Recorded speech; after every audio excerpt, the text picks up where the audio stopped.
right up them. That's what you did. You stuck it right up them. It's been a 26-year hiatus. And that's it. There is no more. But it's back. Picked up by Bacalao, snapped. It's going to the goal. Put him in front. Oh, he's got him. Hit the front and look at Bacalao. A match built from pride and passion for the state, represented by the superstars of the AFL. Bob still fights the fight.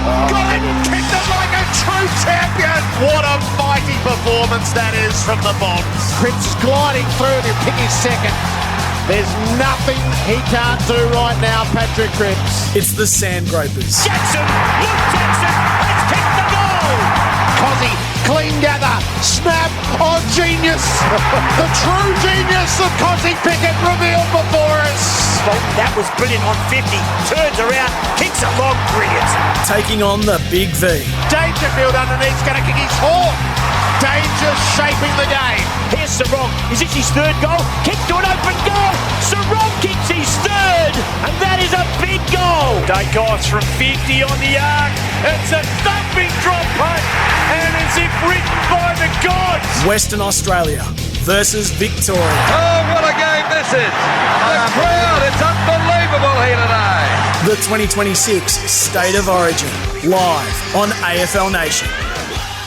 It has been a week dripping with nostalgia of what interstate footy has been for Aussie rules in the past. And now we gather for the resumption of Origin to answer the question what it might be on the modern AFL landscape. We haven't had it since 1999, and the last time Victoria came across to Western Australia was 1991. This is an idea a long time coming, and 60,000 are going to bear witness at Optus Stadium this afternoon as the great rivalry of State of Origin returns to the AFL. Gerard, Whateley with you for AFL Nation, for Australian made to support Australians right here. And Tyre Power. Compare your tyre quote with Tyre Power today for real savings and expert tyre advice. As is the great tradition of Origin, I've been dropped right in the middle of it. He, for so long, has been the voice of Western Australian sport. It is my personal great honour to sit alongside Tim Gossage for Western Australia versus Victoria. Hello to you, Goss. Hello, Gerard. Too kind. Thank you. I like you, I'm really looking forward to this. I suppose I don't want to talk to doom and gloom, but when the end is nigh for someone like me, you think to yourself, what big events are you going to call? And I reckon in the last month, I have been champing at the bit to do this game. I'm going to take this one away with me forever, and to sit alongside you is an honour. And you've got great heritage dating right back to the start of Origin in this state. I've told the story a few times. 1977, I was a 12-year-old schoolboy. Leon Larkin, I barracked for Subiaco. Leon Larkin was the marketing manager of the Subiaco Football Club. It was put on by Subiaco predominantly, the first 77 State of Origin. And he wanted people to sell the footy budget, so I did. And they were normally 20 cents a week, and these ones came out as a booklet, and it was 40. Well, there was hell to pay. I remember, you're going to charge them 40, and your people were asking, 20 cents? No, 40. Anyway, great memories. Snuck in, watched the game. That was the Saturday, and then there was a lot of Tuesdays after that. But yeah, 1977, 6-5 to nothing in the first quarter. And Todd Amber won the first race at Belmont that day because they used to put the race results and number 14 won. And I went back through the history, and it was won by Todd Amber on 1977, the 8th day of October. Oh, gosh, tremendous memories. Our experts are here for Power Bay Premium Energy Solutions for sustainable Australian homes. Great West Australians, a member of the Australian Football Hall of Fame. Peter Bell. Belly, it's great to have you on AFL Nation. It is great to be on board. There's been a building energy all through the week, but just today has been fantastic. The West Australian public has got behind this game. Sell out, we knew that, but just the vibe around town, unreal. The merch, the trade there is hot, and I think the WA government were expecting 4,000 people to come in from interstate. It's 8,000, so they've doubled the numbers there. Can't wait for the contest, and you're licking your lips looking through the team sheets, aren't you? And goal-kicking machine, Scott Cummins is alongside you. Scotty, Hello, great to see Gerard. you. Hello, everybody. I tell you, I can't remember being this pumped for a game of footy for a long, long time. Obviously here in the West we do Dockers Nation and Eagles Nation. Eagles Nation's been quite a stretch for the last couple of years, Gerard, but this one here today, I'm so excited. There's not a player that's under an A grade around on this park today, so I'm really excited to be here. Have you been nostalgic about your days in a West Australian jumper, Peter? Well, they were a long time ago. Well, we're talking in the 90s. Let's but talk about it. how long have we got? Yeah, a little. Yeah, you have to. And there's a great feeling of that nostalgia. I think the crowd have embraced it with the merchandise as well. The Black Swan, very, very popular. But I mentioned to Scotty before, and you don't like talking about your own experience, but I will here. When you play for WA, when you were at I was at North Melbourne, it sort of, that's your opportunity. I thought that was going to be your opportunity to play at the elite level against some of the best players for the state that you grew up in. And I likened it to Caleb Sarong. He's grown up in Gippsland, and he probably dreamt of playing for a powerful Victorian club growing up. He comes to Fremantle, just recently signs a 7-year contract through to 34 years of age. Well, what does it mean to him to put on the big V? It probably means a lot, and he doesn't know how many times it's going to happen, so it's going to be genuine. He's going to be giving it an almighty crack, and I reckon that's true of all the players. And they were the ones who essentially asked for it. So this is the passion project of Andrew Dillon, the chief executive, and it could only happen if the players bought in. And as the idea gained momentum to a man, they were happy to say publicly yes, and now they have committed themselves to it. And so the whole concept is in the hands of the players now. They've got a real responsibility today, haven't they? And I don't think that's a matter of if there's a margin at all. It's just a matter of how this contest is, if it's ferociously fought out. And if that's the case, then Origin's got legs and it will survive. As you said, they've asked for it. We wanted it. And we've all got it. So let's hope that today is an absolute showcase of the best that we have in Australian football. And the one thing we knew we could rely on was the Perth public, who snapped the tickets up in a matter of minutes. And part of it is some of the deterioration of Origin was that the fans didn't respond to it anymore. So to have the 60,000 strong play such a role in the whole environment, I think. So we've had an AFL Grand Final here through the COVID year, Melbourne Bulldogs. And I think everyone pinched themselves that they had the opportunity to watch a Grand Final and not have to be in Melbourne for it. I sense the feeling for this game is far greater than that, because there is an investment in the WA team, the WA players. And I think, as I've said during the week, and Andrew Dillon I saw earlier today, and we had him in the studio in breakfast, gather round, Adelaide have got it. Well done, Peter Malinauskas. He's all over it like a cheap suit. The opening rounds in the northern states, we understand that, and then the grand final is stuck in Melbourne for the best part. This is for WAs to lose. And I think they've voted with their feet 60,000. Now we're going to get the concept right, and let's hope they play. It's a cracking game. And if we do it again in 2 years' time, it might be South Australia and Victoria. It might be South Australia and WA. I think we would get 60,000 regardless of whether it was a South Australia, Victoria, WA, Victoria, whatever combination you want. It could be here to stay, and it would be incredibly exciting. It was a showcase every 2 years. It's a great concept in its own right. Our major partner is Pub Plus Footy Tipping. Sign up to win a share of $100,000. T's and C's apply. Scotty, you and I have ducked downstairs and touched base with Liam Baker and Jacob Wiedering to set the scene from the players' perspective. Liam Baker, great to have you with us on AFL Nation.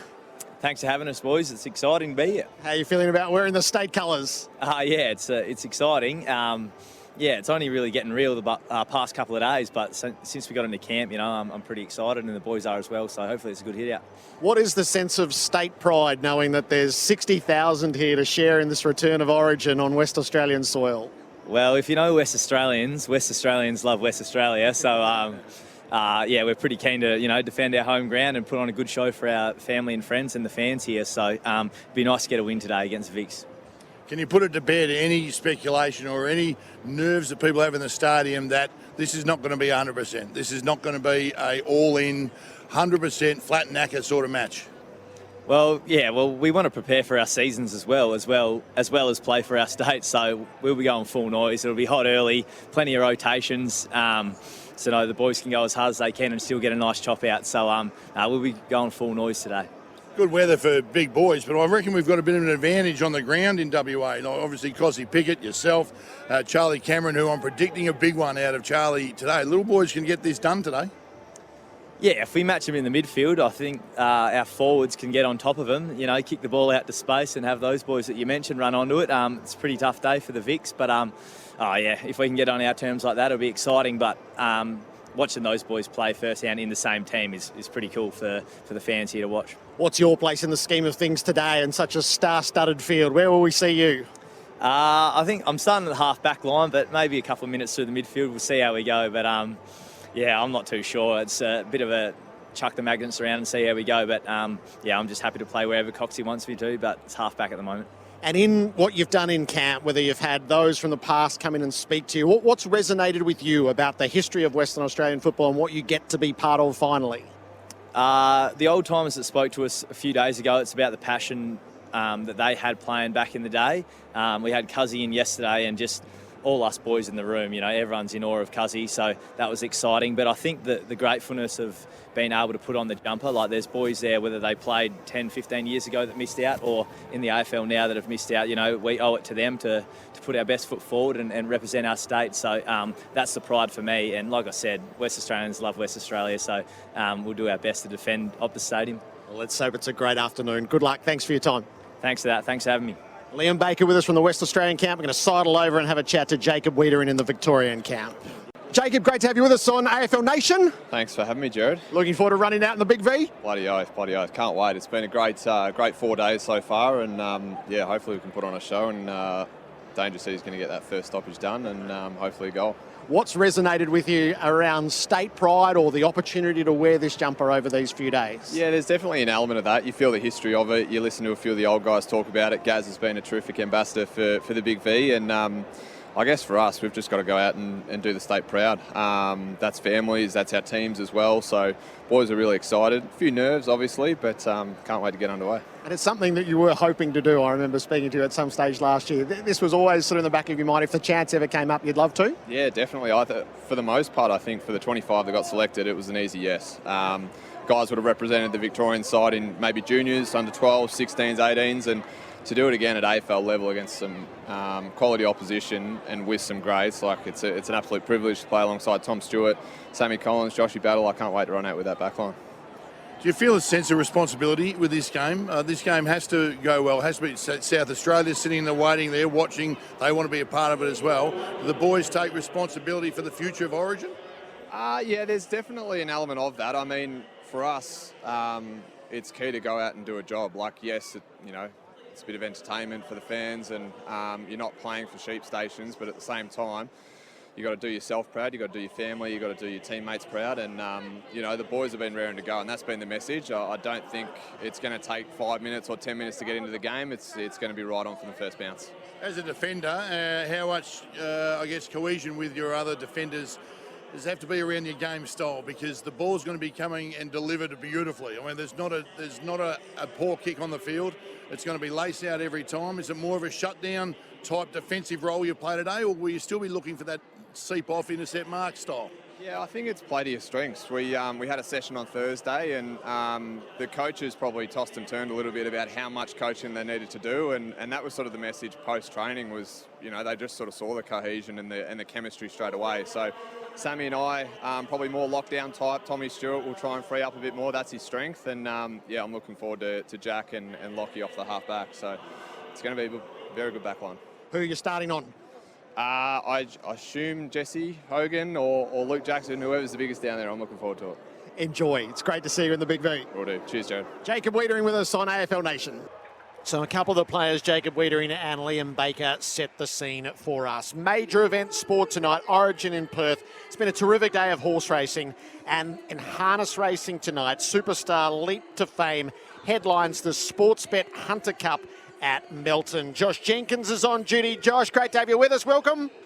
Yes, thanks, Gerard. Yeah, all the good horses did their job in the thoroughbreds today, and we've seen one of the two good horses here at Melton do the job as well. Kiyang Zahara, the Superstar trotter, she was able to win her heat, and it's quite rare, Gerard, in the Great Southern Star. This is where these trotters will race twice in a night. So we've seen the two heats. The owners will go and do a barrier draw, and we'll see the final in a couple of hours' time. And, as you mentioned, we'll see Leap to Fame. So it's a huge night here in Melton. Terrific concept. Just that this is the climax of 6 weeks of harness racing. How much anticipation is there around the Group 1 Hunter Cup? Oh, huge. It's easily the biggest crowd I've ever seen at Melton. I've been coming to Melton for probably 10 years. I love harness racing and I love the grassroots nature of the sport. They've been able to find some bonuses to attach to these races, and the good horses and the fans have been able to get around it. So I think this will be the greatest night of harness racing in Victoria for some time, and hopefully Larry, as they call him, the highest prize money earner in the history of the sport, can do the job for the fans. So who's it to be? Leap to Fame, Kingman or Swayze for you? I'm worried about Leap to Fame's older half brother in Swayze, but Gerard, you have to be with Leap to Fame. I'll be cheering for Leap to Fame, as most of the crowd here will be too. Josh, terrific. Great scene setter for us. We'll look forward to hearing how it pans out. Go well. Josh Jenkins there. Leap to Fame headlines the Sportsbet AG Hunter Cup tonight at Melton. As we head to the break in the build-up to Origin, here's our PointsBet update. An odds update brought to you by PointsBet. It's like hot sauce, but for footy. Jules to Stoop here with an odds update for PointsBet. It's been over 25 years since the last official AFL State of Origin game, back in 1999 when the Vics thumped SA at the MCG. And today we celebrate WA v Victoria. Now the market thinks the Vics will easily get over the top of WA, even on their home deck. The Vics go in $1.40 head-to-head favourites, while WA are the outsiders at $2.90. The total points line is set at 194.5, suggesting the market thinks there won't be a lot of defence and some forwards might be in for some big nights out. Now, Sam Darcy is $2.05 for 3+ goals and is looking a good bet. And if you think he'll really get off the chain, you can get $3.75 for him to kick 4+ on PointsBet. Now, aside from goal kicking, the EJ Witten and Graham Moss medals are getting a lot of attention. Now for the Vics, Nick Dacos is the favourite at $7, while the captain Marcus Bontempelli at $8 looks good value, given both might dominate in the middle. Now if you think Darcy will kick a bag, then at $9.50, also take him to make the medal as well. That makes a bit of sense. Now for the WA boys in the middle, Captain Paddy Cripps is paying $7.50, while Perth local Luke Jackson is $8. Now lastly, if you're looking for an easy and fast way to get a bet on, don't forget PointsBet 5 for 25. Pick 5 legs and get $25. Overall for me, the mighty Vics will go over and smash WA. They'll win by 55 points. Now for all your State of Origin markets, simply get onto the PointsBet app. Brought to you by PointsBet's 5 for 25. PointsBet, it's like hot sauce, but for footy. PointsBet, built different. Imagine what you could be buying instead. For free and confidential support, visit gamblinghelponline.org.au.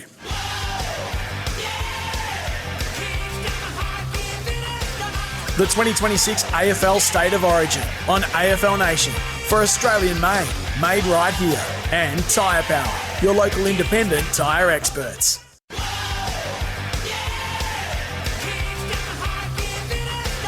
The 2026 AFL State of Origin on AFL Nation for Australian made right here, and Tyre Power, your local independent tyre experts.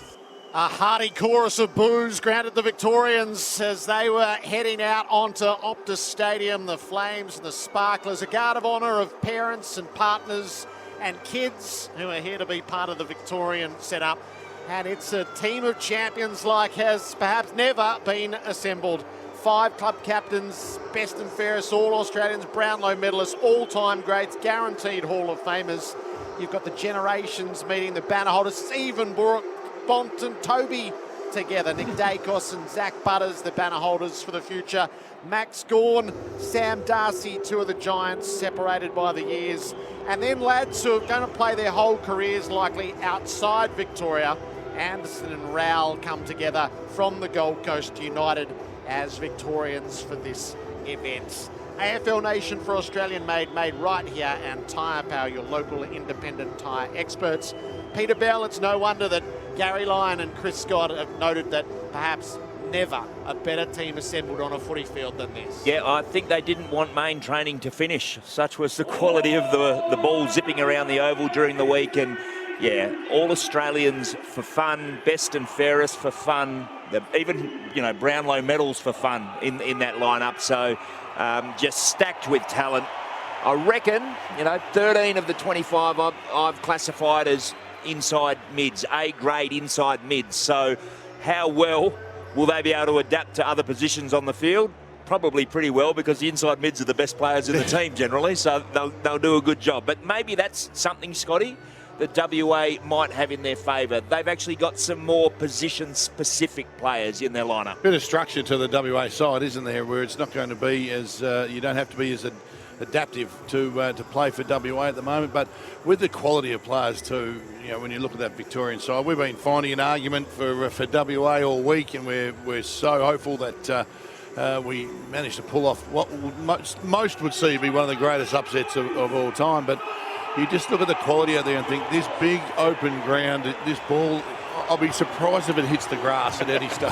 It's just going to be elite viewing as the mighty West Aussies hit the park, Gerard. Patrick Cripps leads them out, so he'll probably never play club footy in his home states, but he wears the gold and black with great distinction. He's got family and friends here to share it with him, and each player finding their loved ones in the Guard of Honour as they head out. Some who know footy so well at this ground, some who have been drafted away and returned, and some who have lived for this moment to play as locals on Perth terra firma. This is genuine. You just saw those players. Emotion, wasn't there? A lot of emotion involved in this. They are so proud to be representing their states. The hugs, the emotion with the families, the players wearing the colours with their kids.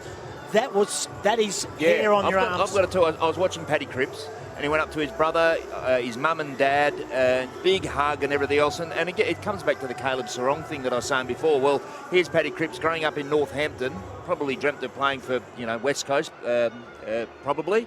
Gets to Carlton, one of the all-time greats, and this is it. This is it to play in front of my family, if you're Paddy, your friends, everyone else, united for the Black Duck cause. Well, the hug that he gave his brother wasn't just a great to see you. It was let's go to war sort of hug. I watched the hug and it broke 3 of my ribs. It was that strong. I'm going, you beauty. But it's absolutely electric here. And you know what?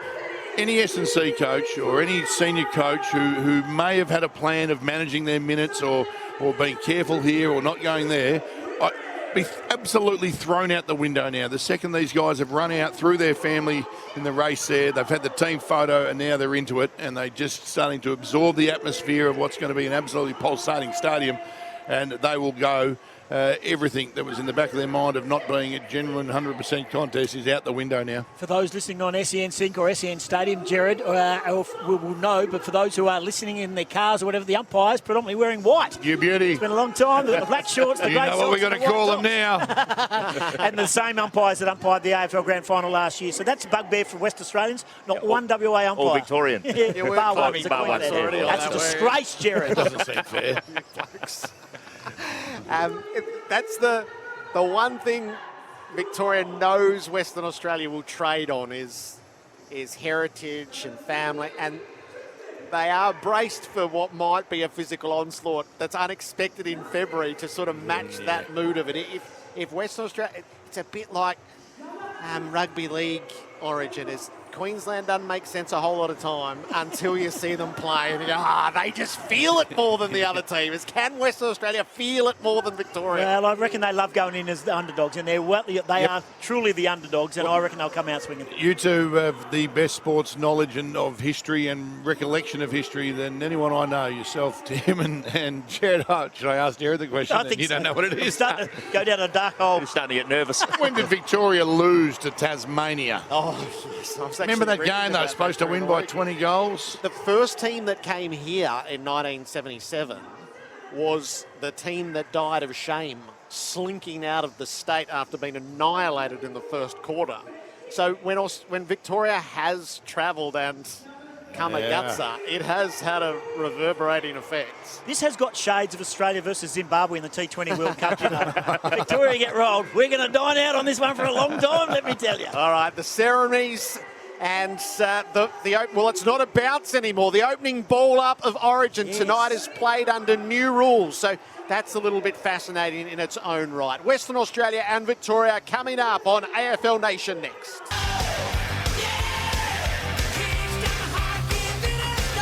The 2026 AFL State of Origin on AFL Nation for Australian made right here, and Tyre Power, your local independent tyre experts.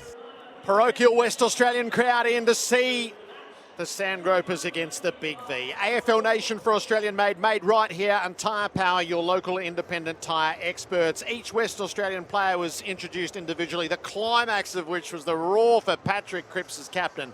But just as a point of order to you West Australians, what happened when Rory Lobb got introduced? It wasn't exactly huge support for the old lobster, but yeah. Maybe they were going, Lobb, and it sounded like booing. Hats off to him. He's in the team, and he had a fantastic first half of the year last year. Yeah, he did. It was very funny there listening to all the Fremantle players that got up just to see how many Freo supporters are here, and they were loud. Jordan Clark. And then the very first Eagle, Liam Baker, gets introduced, and there was a little battle within the crowd between Eagles and Fremantle supporters who could cheer loudest for their players. But as you said there, Gerard, the best one at the end there was for Paddy Cripps, who plays for Carlton, but everyone in WA just says, oh, we love you. Yeah, it was universal, and there was a bit of, I wish she was playing it up too. There was a bit of that about it. So I thought there was a little bit of those who have shunned offers to come home, like Aaron Norton and Tim English. There was a bit of, well, you could have had this about it, but for Patrick Cripps, there was just that universal love and respect there. So the two teams are coming together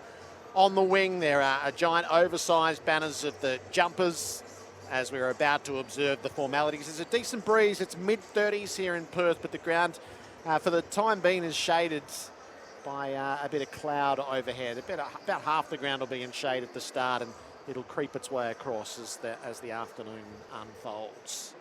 So arm in arm they stand.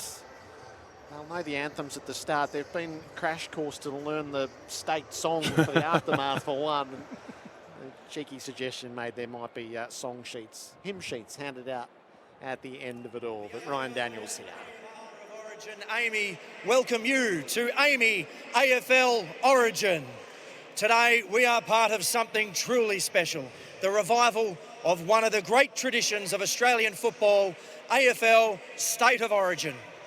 Back in 1997, the first State of Origin was played right here in Perth.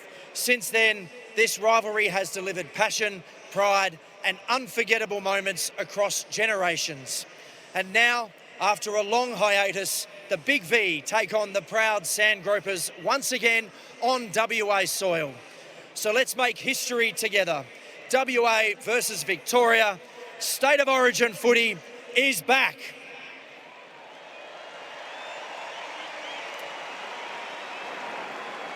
To conduct an official welcome to country, would you please welcome Dr. Richard Whalley OAM and his son Alton.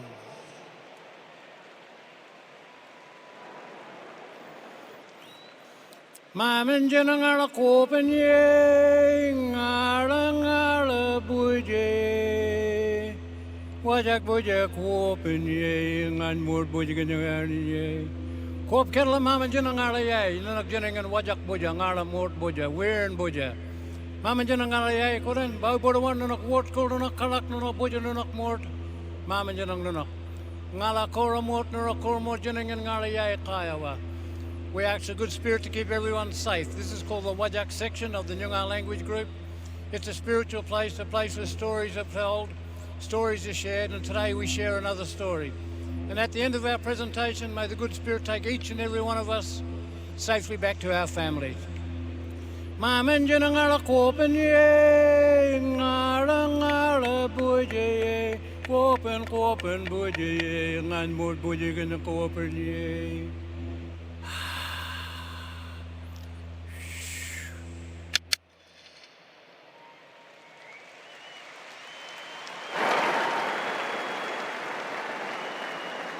Thank you, Dr. Richard and Alton. If you are able, would you now please rise, remove your hats, and join with the players, coaches, and umpires for the Australian National Anthem performed by Stella Kelly.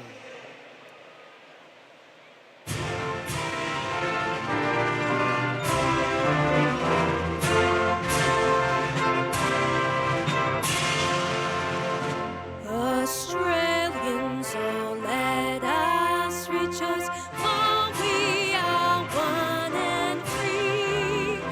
We've golden soil and wealth for toil. Our home is Perth by sea. Our land abounds in nature's precious gifts of beauty rich and rare. In history's page, let every stage advance Australia fair. In joyful strains, then let us sing, advance Australia fair.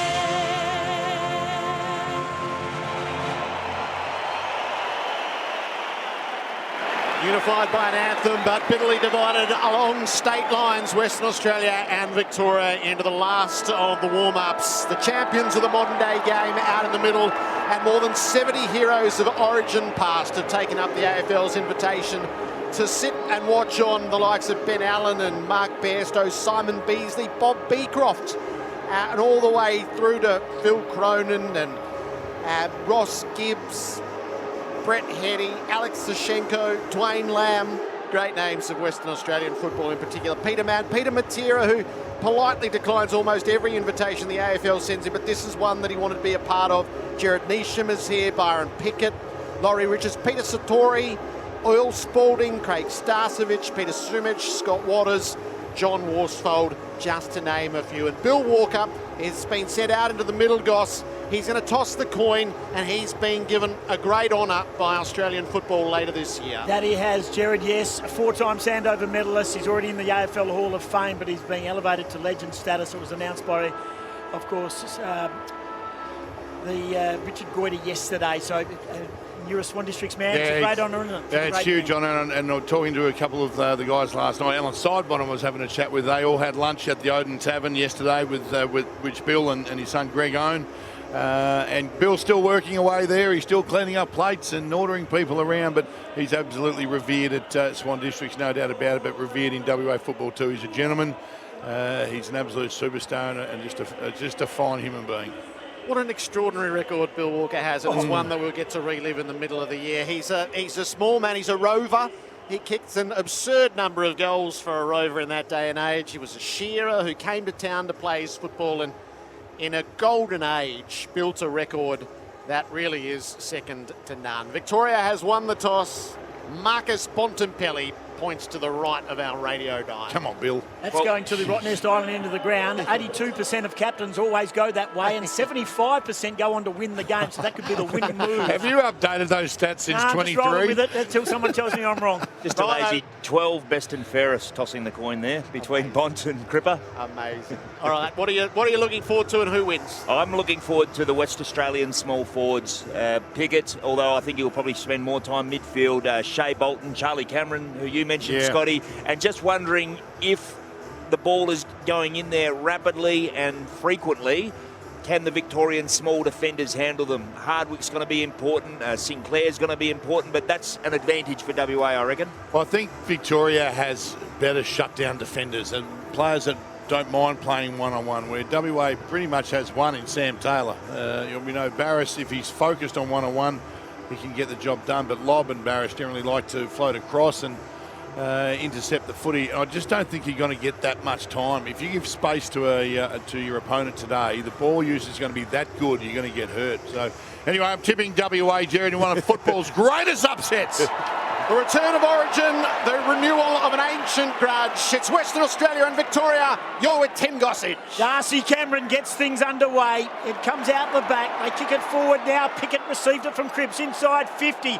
Norton up, gets hands on the footy. Coming out hard is Stewart the other way. This is on the forward 50. Pickett gathers, hand passes inside 50 now. The bounce of ball. Georgiades meets it chest out. It springs out to the outside. O'Meara, Baker offloads the kick inside 50. And there's a hold. It's bounced off the chest. Eventually the ball has gone over the line off bat. Will be thrown in 5 metres around from the right hand behind post. Going WA's end, and that's an impressive start by the Black Ducks. They look intent, don't they? Pat Cripps setting the scene there. Pickett, every contest so far, red hot. Gawn and Cameron, it came down to water. The chance squeezed it out of the pack, and Western Australia strike firsts. Chad Warner, who is coveted in this part of the country, gives a little taster of why. Amazing stoppage work from Western Australia. He had a bit of space, Warner, and that... I'll ask you, Belly, as a midfielder, the elite midfielder that you were, you played defensive roles, you played attacking roles, you had players play on you and trying to shut them down. We've got an elite team of midfielders in Victoria today to watch. Defensively, they're not used to playing defensive footy. No, they're used to, I'll get the footy, the best structured defensive 50 structure for Victoria there. Warner got free on the burst, but what about the kick, the finish? Just so quick from hand to foot and just eased the ball through for a goal for WA. Sign up to Pub Plus Footy Tipping. It's a goal to nil. Gorn, Cameron. Cameron stayed on the ground. The flick up now came to the outside.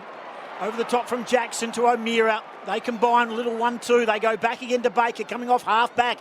Little trundle kick now inside 50. Georgiades the handoff to O'Meara, who's been busy. Top of the square will be the target. And the mark's been taken by Hogan.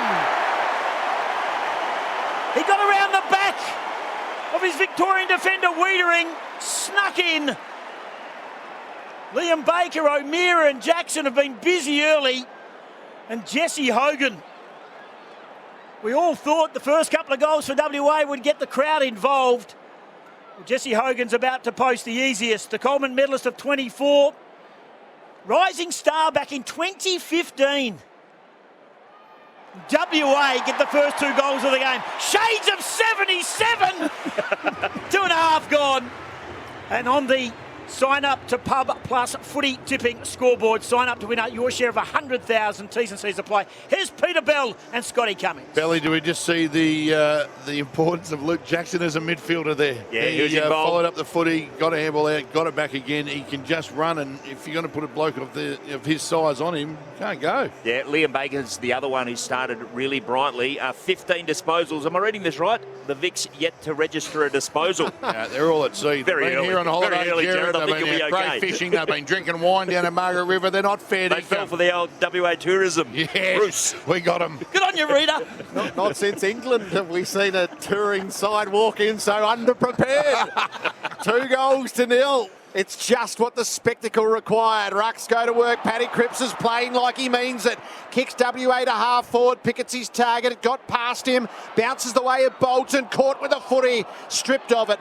Dacos onto the loose ball. Victoria build out of half-back. Sarong moved himself into the middle. Kicks to a 2-on-1 against. Toby set himself. Couldn't take the mark. Gawn is there to do the crumbing. Toby will get it from McCluggage. Green sets out from 50. He's got it to the goal square. Or it's dropped on the line. Going back was King. He couldn't quite hang on. Ball tied up in the pocket. It'll be a ball up 3 metres out from goal. It was an open counter-attack, wasn't it? They got the turnover at half-back and they were off. Not a lot of defence from WA. Dangerous play from Victoria. Lobb does the rucking. And there's a tap down. And there's a fend off, and it's going against Darcy, the new ruck rule. He's fended off.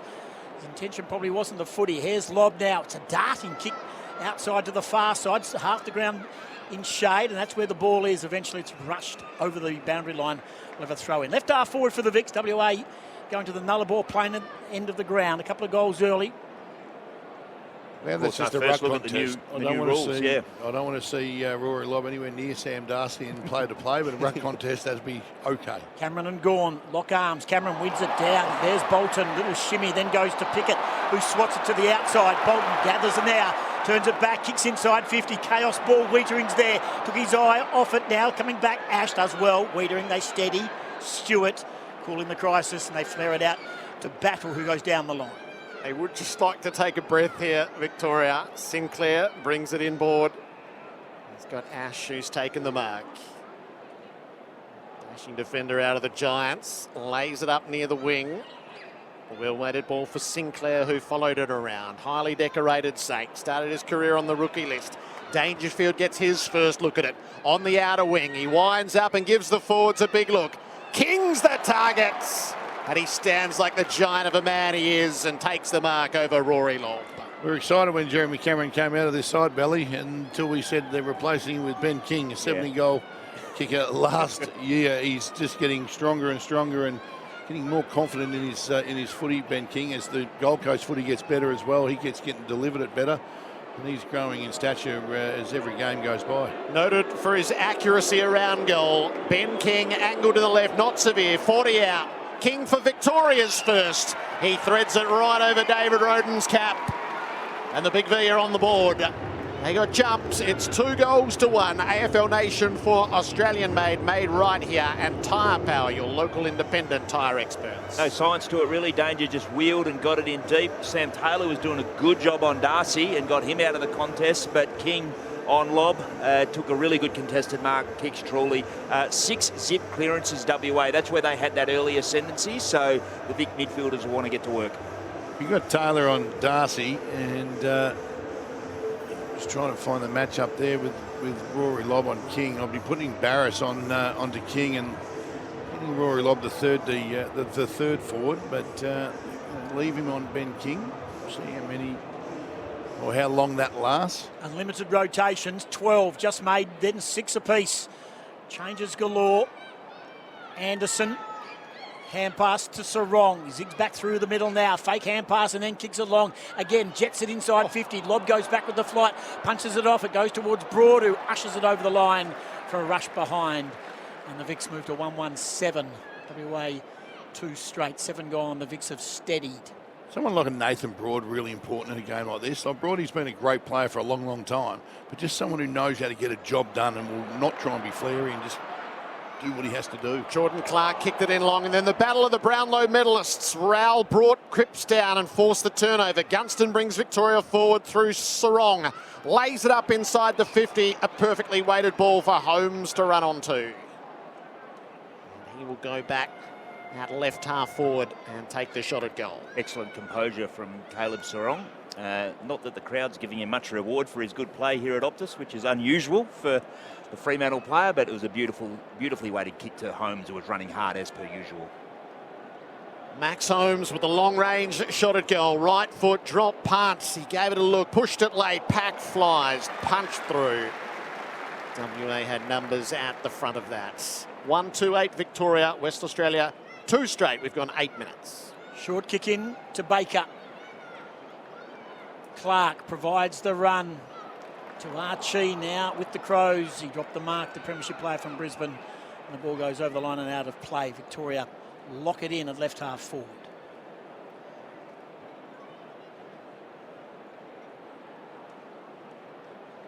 Sherry and Cameron. It's Cameron, of course, Darcy the ruckman from Collingwood. And pass through by Merritt to Richards. Lowered the eyes and goes short. Oh. Dangerfield dropped the chest mark. It was a beautiful kick by Merritt. It was almost too good for Dangerfield, and the ball goes over. We'll have another throw in, 52 out, another stoppage. Victoria's end of the ground. They trail by 4 points. Big crowd in. The back row is filling. 51 out. Sherry and Darcy Cameron. Sherry in the helmet. Crashing through was Jackson. Kick over the top. Kick through there was by Cornelio. Again, going nowhere. We'll have another throw in. That boundary umpire is busy. He's 55 metres out Victoria's end of the ground. 2 straight, 12. Western Australia, Victoria 1-2-8. Darcy Cameron plants himself. Sherry comes from behind, does the ruck work down to Bailey Smith, release to Merritt, slice the ball up to King, chopped away by Barris. Let him get away with it. Hand pass to Cornelio on a run in a dangerous position. Waits his ball for O'Meara. Took it on the first bounce, turns and has the outlet pass. Jesse Hogan's a long way down at halfback. Nothing to work with initially. O'Meara's made space, 30 ahead. Hogan's going to take a bit more yardage than that. Waterman's his target. It came up short and flying across the front. Archie gets up and moving. Wrong-footed by Hardwick. Has to place inside 50. Bolton used the hands, but all he did was push Ed Richards in to take the intercept mark. Change of direction. Goes back through the middle now. They short it to Bailey Williams, wearing the 33 and the headband. They run it out through Battle. Also involved in there is Holmes. They go wide to Merritt. Goes wider again. They chip down the line.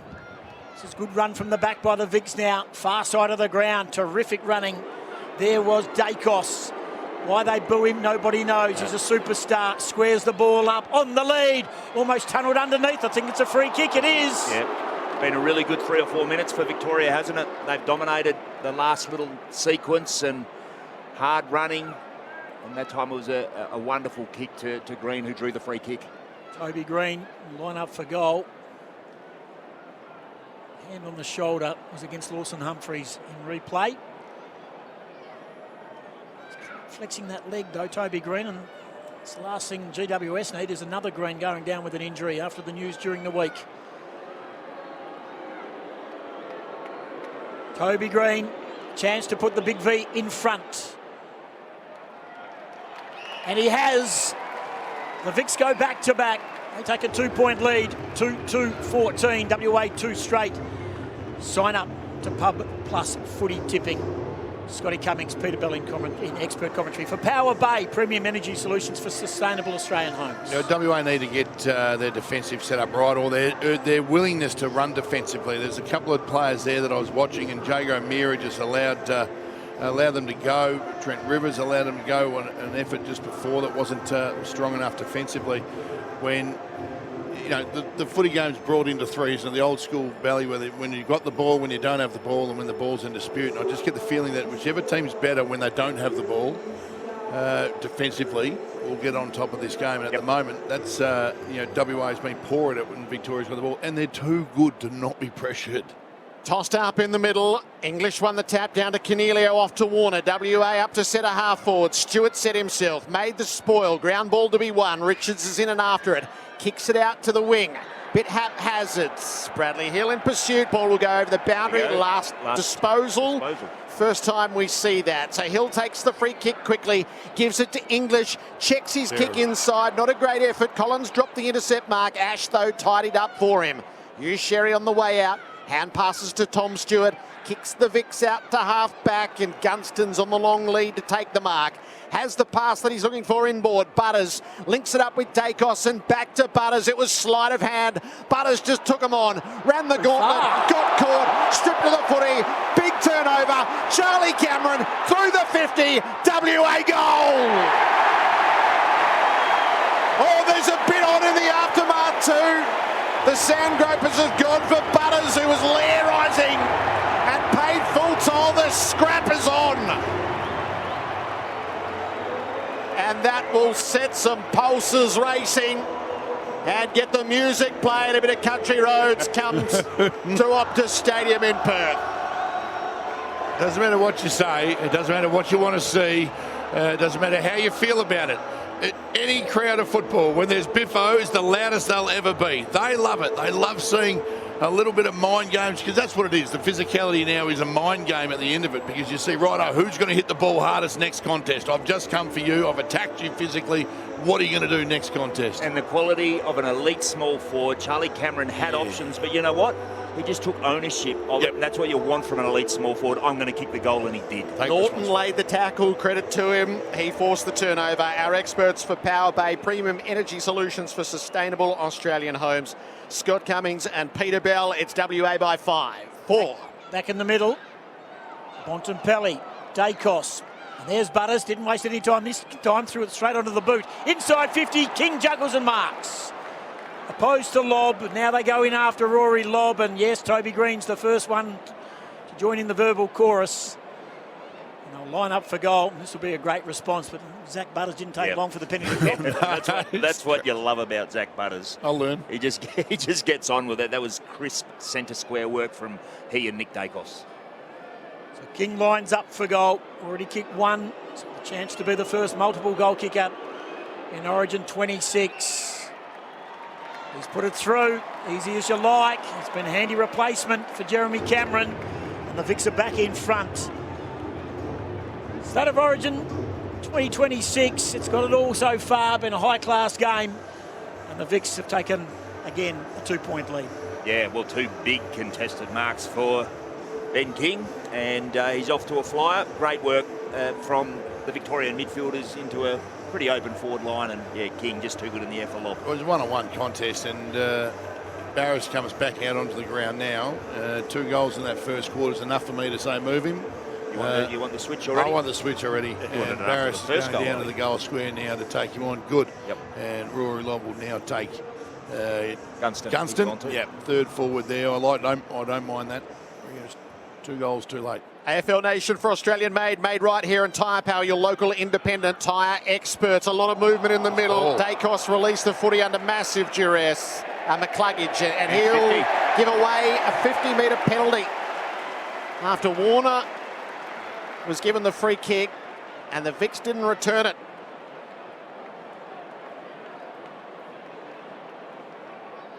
So right through centre half forward, and the mark set 30 from goal. Luggage tried to fend off, ball fell from his grasp, so under the tighter interpretation, holding the ball awarded. Chad Warner directly in front, stabs and misses to the left, leaves Western Australia a point down. Our major partner is Pub Plus Footy Tipping. Sign up today. Victoria want to get on with the game. Gawn was shepherded out of it by O'Meara. Lucky not to get a free kick, and the ball goes over the line now to play in front of our AFL Nation commentary spot for Australian made right here in Tyre Power, your local independent tyre expert. Absolutely got away with one there, Goss. Jago O'Meara just cannoned straight into Max Gawn, and umpire didn't see it. Darcy Cameron and Gawn. Gawn swats it, makes 15 with the right hand. Coming out hard, Dangerfield brilliant to Richards by hand. McCluggage, Richards, they run through the middle again. There they go, Sinclair, normally a beautiful deliverer of the football. Inside 50, good spoil lob, punches the ball away from Gunston. Ball flicks up, comes back out. Gunston went out the back door. He now flicks it up on 50. Here's Dacos. Dacos squares the ball into the middle of the ground. Oh, coming out hard. And Bontempelli's underneath that pack. He was met solidly. And when the umpire says, oh, we'll throw it up 35 metres out from the Victorian goal. 2 goals to Ben King, the leading goal kicker in the game. By Meredith, tosses it up. Darcy Cameron wins it down. Going to ground, Bontempelli again. They raffle it. O'Meara busy. Cornelio in the wedding party. They join up. Here's Dacos now. Zigs and then zags and squares the ball. It's gone short. Umpire says, did it travel the distance? Nathan Broad and about 55,000 fans here said it didn't, but according to the umpire, he will pay it. Oh, gee, hand was too hot. And now it's going back to Bontempelli, who will line up and has a chance to put Victoria's, yes, I'm not too sure it travelled the required. The touch of Dacos. Yeah, the turned his leg in a players, different direction. They have just been a little bit crisper, I reckon. Yep. Scotty? Bontempelli met solidly in a tackle moments ago. Left foot on goal, kicks the goal. In the line, boots. Skipper. It's the 4th goal on the board. 4-2 to 3-1. It's a 7-point lead in favour of the visitors. One thing you do in representative footy or combined sides when you're growing up is you tend to overpossess the footy because you want to say, right, I'm going to give it to you and I'll share it over to you so I don't look selfish. But in a team, in your normal team game, someone would have taken that off and taken the kick away and got it out of the dangerous area. But they've got a little tendency to make sure they try and look after everybody. Yeah. Have we dispelled this was going to be bruise-free? Has that been dispelled in 15 minutes? Yep. That's great news. And what's also been proven is turnovers you don't want in any game of footy, but if you're turning it over today, it's a score against. The Vics by 7, 19 minutes played in this opening term. Tossed up in the middle of the ground. Cameron and Gawn crash into each other. It was fended out the back. Pickett didn't handle it, so Rowell did. Off to Sarong. Out now in front of McCluggage, in tight to Bontempelli, clean. His pass inside 50 was telegraphed, and it was Will cut off. Powell sends it out the near side for Rivers. WA build. Kick wasn't great for Norton. It fell for Ash instead, and the counter-attack comes from Victoria. Hand passes away to Holmes, sets it up poorly inside 50, and Broad takes the intercept mark. Short to Humphreys. A remarkable story it has been. His rise to the great club of Geelong, and now he's in a State of Origin team. Will Powell looks up, long raking kick. Tell you what, he's covering some miles. Jager O'Meara, he gathers the football. Surprise selection, many believed. Georgiades up, doesn't take the mark, it comes off hands. He's in between a big V sandwich. Boy, he's absolutely crunched. He's at Wiedering that's on the deck.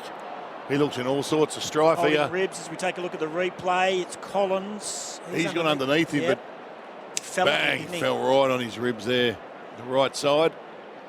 Very slow to get up. He's still in the hands of the trainers. They're going to wait for the clearance of the area as they watch the replay. Great contest, Mitch Georgiades. Encouraged by all 3 players. Yeah, he's not going anywhere. Ask the question again, Goss. Have we dispelled the belief that this might not have been 100%? It's a big contest, and Wiedering's not looking good. Good news for Michael Voss, who'll be watching this game.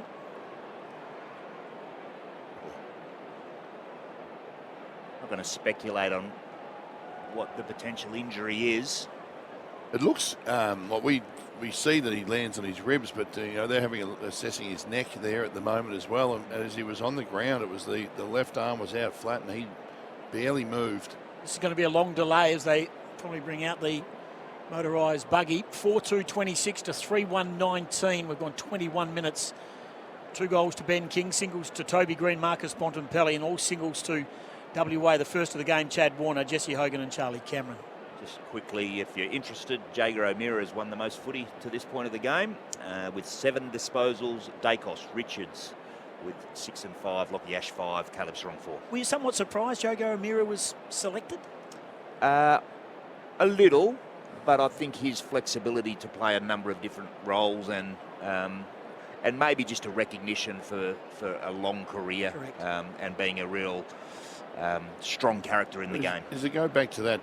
Well, the Nathan Broad time, Jager O'Meara's got a role to play in this side. If you looked at if he's coming on as a midfielder, is he in the best 6 midfielders in West Australian origin right now? Probably not. Probably but they've not. picked a player to play a role and to do a job. But you could say to someone like Jager, and he'd just embrace it, go and play on the wing, or go and run with someone, or go and play half back, which he's been doing with Fremantle this pre-season, half or whatever. He's just going to do it with no ego and happy to play the role. This is interesting. There's still no sign of the sort of ground ambulance, so to speak. Medicart. Yeah. Medicart.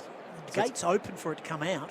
Such a heavy landing just watching the replay. So Wiedering's head clearly hits the turf as well as everything else that's calling for going on. Now they have called for it. Suppose that's why they were waiting for the absolute tick. So are you sensing, Gerard, that most likely this could be a head injury? Yeah, I would say it's more concussion. But also I think there's the risk of the ribs, as Georgiades is such a heavy man. He lands right on top of him. So there's a lot going on in that collision, but his head definitely hits the ground. Wiedering was the last one to the contest, wasn't it? But because of the leap of Georgiades, he got a little bit of a lift off, which allowed Wiedering underneath him. And which is the worst possible result. Yeah, landed on top of him. And so it's going to... There's a few markers to this day, and one of them was injury, and that will test the faith in the ideas. This is a significant injury for Jacob Wiedering, who we spoke to in the pre-game, and it had long been an ambition of his to play for Victoria. But we're also saying too, Gerard, that if they're not playing here, they're playing in a community series somewhere on a ground that's nowhere near as good as Optus Stadium, and they're still likely, or there's still there the potential to get injured. Doesn't matter where you play. We saw Tom Gross iron out Liam Duggan at the West Coast Intra Club yesterday. The Intra Club. Yeah. Probably got into concussion protocols. Not as serious as this. No, but to me, Goss, that's just a young guy trying to find a spot in the team. They're being really, really careful, which is obviously fantastic. But it is taking a long time. So, and Jacob hasn't really moved too much. So, hoping that all is okay. Yeah, so they haven't quite got him onto the stretcher just yet. So for the structure of the game, it's a significant injury. It's not an oversupply of key defenders. So Sam Collins battle. I just love watching Sam Collins play footy. I just love watching him got play here footy. 2.5 hours before the game. Yeah. Did he? He was on the ground. On his but own? He was earthing 2.5 hours before the game. I like him because he's a bit weird. He's a bit mental. And he likes toys and tractors and bashing forwards. It's just, he's an entertainment machine. But you're right there in the fact that he's a competitor, we know that. But Tom Stewart, if Tom Stewart has to go and play on somebody all of a sudden, how many has he had, Bell, if you can quickly whip up his, because it looked like he's had a little bit of footy in this first quarter too as the interceptor, and then the spit it out the side exit kick. If he has to be more accountable, then that changes everything for it does. For Victoria. In incredible hands here, the medical staff, Lockie Ash might have to play taller. Combination of medical staff from the various clubs, and they are absolutely doing this in respectful slow motion. Yeah, you absolutely want to get it right, so take your time. Yep, do what you need to do. Yep. I mentioned it was 12-zip, wasn't it? West Australia's possession count early when they had the 2 on the board in the blinking of an eye. Well, it's 63-46 back in Victoria's favour now. Yeah. They've had a better of it for the remainder of that first quarter. Turnovers available on that stats page, because I'm tipping there's not many. Calamachi had one that ended up with the Bont goal. Darcy Cameron coming off the ground while all this is happening, and I think the West Australians, and I think Patrick Cripps might be leading the charge. He might be the first WA player over to Jacob Wiedering. 7-5 turnovers. WA lead. It probably would play on Patrick Cripps' mind right here. His Carlton teammate right there, and as I said, he's leading over. The West Australians are going over to acknowledge Jacob Wiedering right now, and as I mentioned, they're just sort of waiting, just keeping their distance because they're still putting him onto the medic cart. Is he up? Oh, there we go. He's on the stretcher. It's been a long delay, hasn't it? And like 7 minutes. They've obviously, as you were saying a bit earlier, Gerard, with the head injury, they've obviously identified something that is of grave concern to them. They all take care, but I haven't seen it to this extent before. So up onto the medical cart, and both teams have made a guard of honour around Jacob Wiedering and those patrons in the sector of the field over at right half forward for Western Australia stand to acknowledge Wiedering's presence in the game and the bravery of all of that. And now they come in and give him a pat. He's got the neck brace on, which is standard procedure in this moment. So an alarmist about, and Patrick Cripps just walks over to check on his vice captain. An early casualty is the clock says there's still 10:29 to go in the first, which seems like a long time left. But if that's right, we haven't reached the halfway mark of the first quarter, and a major casualty in Jacob Wiedering.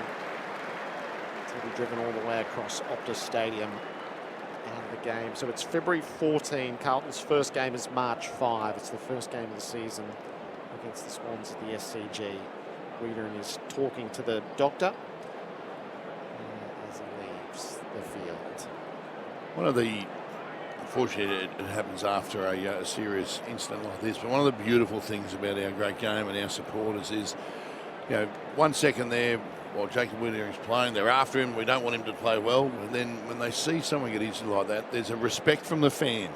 It doesn't matter who they're shouting at during the course of play. There's a respect for the fans, for the athletes who are playing the game, regardless of who they barrack for, who they want to win, who they like and who they don't. There's an acknowledgement to, I guess, to the players that they know just what they're going through or what they're pushing themselves through for our entertainment. He's got his hands on his chest, of course. He's got the neck brace on. His head is being held by the doctor. They're making their way off to the Victorian laneway. What it does mean is, which we talked about earlier, is Stewart's gone across to Hogan, which leave Collins with Waterman and battle for Aaron Norton. So they've had to have a reshuffle, and they lose that intercepting sort of offensive drive from Stewart as he has to lock down on a pretty dangerous key forward in Jesse Hogan. And I'd be if I'm Jesse Hogan right now, I'm looking at Jake Waterman, who's in the goal square, and saying, "Wait, get out, Norton, push up another 5, leave me here 1-on-1, boys." So we've had a skirmish, we've had a major injury, we've had 7 goals. It's a quarter that's gone 30 minutes at the restarts. Western Australia in attack. Canelio took the ball, but Cripps got pushed in the back by Sherry. So the WA captain rises with it at right half forward. He's going to wind it up, heads boundary side, checks his kick up near full forward. They'll fly. Waterman had it punched away. Ground ball to be won. Came the way of Rivers. Doubled back, changed the angle, got caught late. Tossed it up to the teeth of goal. Waterman came out, dropped the mark. Bontempelli underneath. Stewart with a fumble. McCluggage. Sinclair in the back pocket. It's over the boundary on a handball, but it's inside 50. We'll all have to learn the rules there. What happens now, Gerard? It's a throw in. 25 around. WA now have it in their front 50. They trail by 7 points. Sherry double palms it down. Rao flick back now. Cripps. O'Meara possession 9. Canelio's kick was smothered by Bailey Smith. Over and out. We'll have another throw in 45 around West Coast end of the ground. with WA's end of the ground.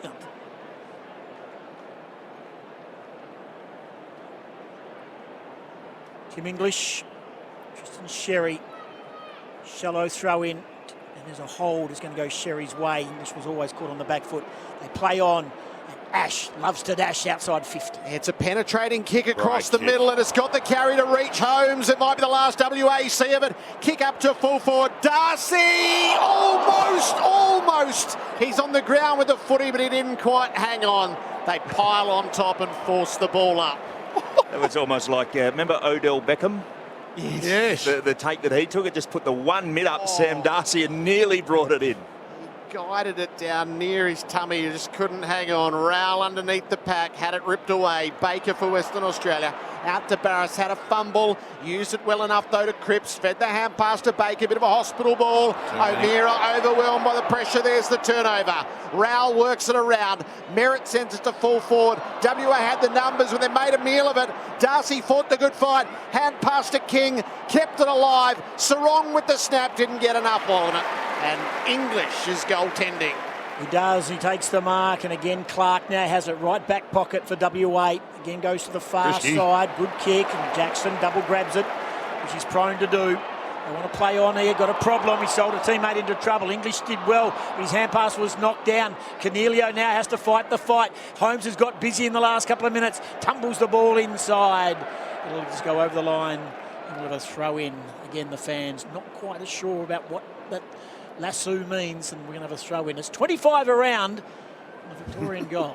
You can understand why both teams are a bit fumbly this early in the season, but definitely Western Australia have been a little bit not as clean as Victoria. Darcy beat his Bulldogs teammate to the footy. Now they square it up through Holmes again, back to the top of the square, but Charlie Cameron getting back in defence inside the defensive 50 has taken the mark. He'll switch it and come wide to Lob under pressure. Well done by King, coming front on. It's going to be a free kick to WA.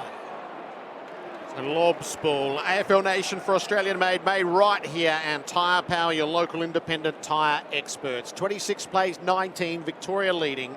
We've gone 33 minutes of the opening term, but there's still 7 minutes remaining. Lob stabs it up the line, not a great kick. Straight to Collins, who didn't hesitate. Brings Victoria forward through Bontempelli. Up to full forward. Darcy's got a couple against him. Merritt off the ground. Snaffles the goal. Zach Merritt gets himself into it.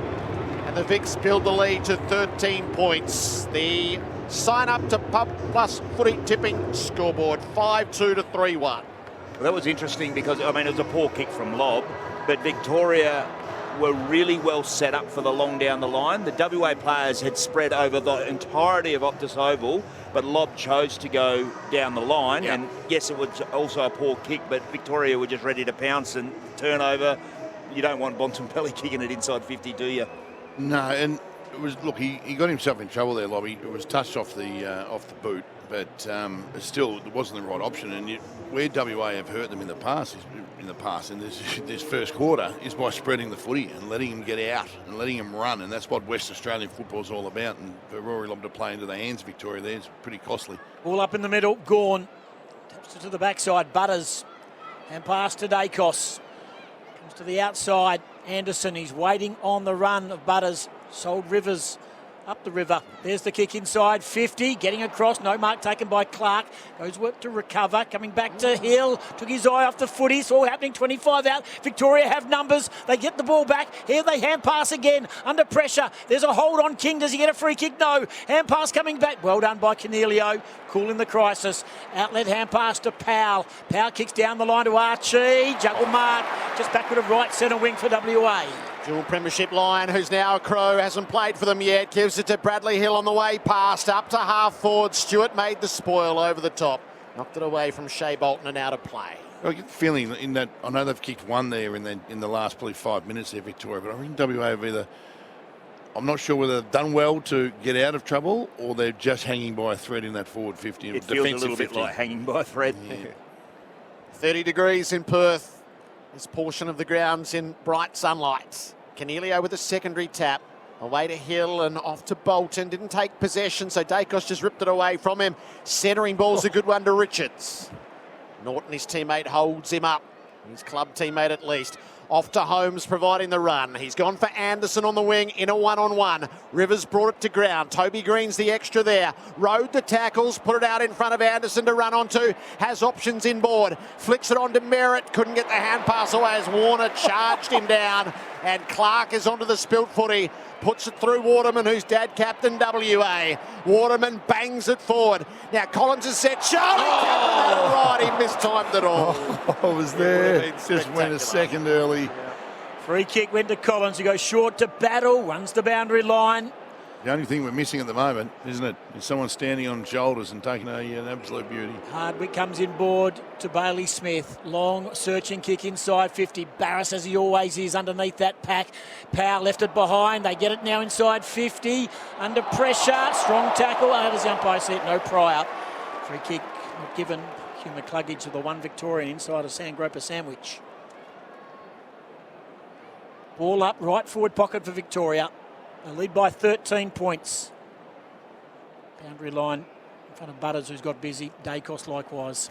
Look at this defensive now set up for Victoria without Wiedering. They're dropping Max Gawn behind the footy, allowing the ruck work to be done in the forward 50 by Darcy, and Gawn is playing on Jesse Hogan. It's going to be a 40-minute plus quarter, probably the longest in state football ever. So we're seeing some firsts here. Under pressure, Toby Green going nowhere. Slow to get up behind him is Rao. 17 inside 50s to 8, Victoria's favour. Darcy wins it down. Chad Warner is taking this game incredibly serious. The ball comes back to McCluggage. Wow. Threw it on the boot. McCluggage is classy. Hugh McCluggage has kicked the goal. And the Vics have doubled WA score. 6-2-38, 3-1-19. Touch of class about that. AFL Nation for Australian made right here at Tyre Power, your local independent tyre experts. Peter Bell and Scotty Cummins. Squares up the Chatty Warner, opportunistic goal in that opening passage of the first quarter. Wasn't it just something out of nothing? How quick from hand to foot belly, and to get the right little banana check he put on that, so it stayed in the goals. Was just class by Hugh McCluggage. Footy so much about territory, and it's all Victoria's way at the moment. And we mentioned before, it just felt like WA were just hanging on in their defensive 50. It just feels like each time they're going in there, Victoria are going to score. 6-2 to 3-1. Sign up to Pub Plus Footy Tipping. Touched. One of the WA players was calling it touched. Warner was pretty confident that it was touched. Chatty Warner. Strike it out. Oh, your beauty. Good technology. It's good for the game. I used a pen. That's you mucked up my book. I'm going to get across a new record, please. Swanee's all improved arc. Yes. So the local I was talking to crowd Greg Swan roars for it. pre-game, Gerard, who said that one of the most interesting things he found on his trip to the States was some ball technology and the arc over there in the NFL. And in typical Swanee fashion was, why don't we just do that? The Vics only by 14 as a result. Powell on the long kick into play. Ed Richards takes the contested mark, and Victoria reset to left half forward for Bailey Smith. Kicks deep. King's the target. Darcy arrives late. Got hands to it. Couldn't hang on. Barris slams it onto the boot to clear the area. Holmes is in good position. Clark knocked him over. Gave away the free kick for interference. Sam Taylor is defending his heart out at the moment. Yeah, he is. Max Holmes just lays it up into the pocket, a little bit aimless on the kick. McCluggage is trying again. Darcy works some sort of hand pass out the side to keep it alive initially. Humphreys tackled by Bailey Smith, so two Cats going at it. And a ball up. Which is no surprise, by the way. He does it every week for GWS. The forward pocket for the Vics. Tap boundary side, it'll now be a throw in. 5-3 to 3-1, Victoria lead it. Cripps and Bontempelli getting into it. The two captains. Far side of the ground. Again, WA defending. Victoria holds sway by 14 points. Darcy Cameron ushered underneath the footy. Bontempelli is there. Over it now is Toby Green. Canelio threw it on the boot outside 50. Stewart was taken without the football. I don't know, Goss, why or how anyone who's watched football in the last 5 to 6 years can allow Tom Stewart to stand in front of them in that position of the ground. He has it between the centre circle and centre half forward. We've ticked over 40 minutes. A long delay for Jacob Wiedering. There's the kick inside 50, punch down, hand pass again through traffic. Here's McCluggage, threw it on the boot, he's gone back to back. Hugh Beauty kicks two. I don't think they'll be bringing this one back, baby. 6-3-39, 3-1-19. It's a 20-point lead in favour of Victoria. Whoever's playing on Hugh McCluggage, I don't think he's going to race to him right now because the camera's right there, but needs to start paying him a lot more respect. I mean, there's not a player on this ground that doesn't deserve the respect of their opponent, and by respect of it, I mean respect them enough that they will put themselves in a position to get a footy and hurt you and hurt your team. Just had a brain fade, just a reminder. The last one he kicked was disallowed. So we know what you meant. Yeah. The WA forwards, you're right, Scotty. They didn't do a good job of rounding up that extra player that Victoria has, and Tom Stewart's done a lot of work at Geelong around making sure that he is the free one, but I just think he had too much space and intercepted, and this is the result. Sarong involved and McCluggage. 20-point leaders Victoria. Cripps wins the ball again out of the middle, so he's dominating the centre clearances. Bolton and Pickett combine. Bouncing ball to half forward, difficult for Hogan to get hold of. Ed Richards is there in defence. Works it away to Hardwick. Checks a beautiful kick. Butters has caused some aggravation in this opening term. He plays for McCluggage, put him into a hole, tipped it away, went without the footy. Pickett ran enough interference. Bolton, Cripps and Bolton again, and back now to Cozzy.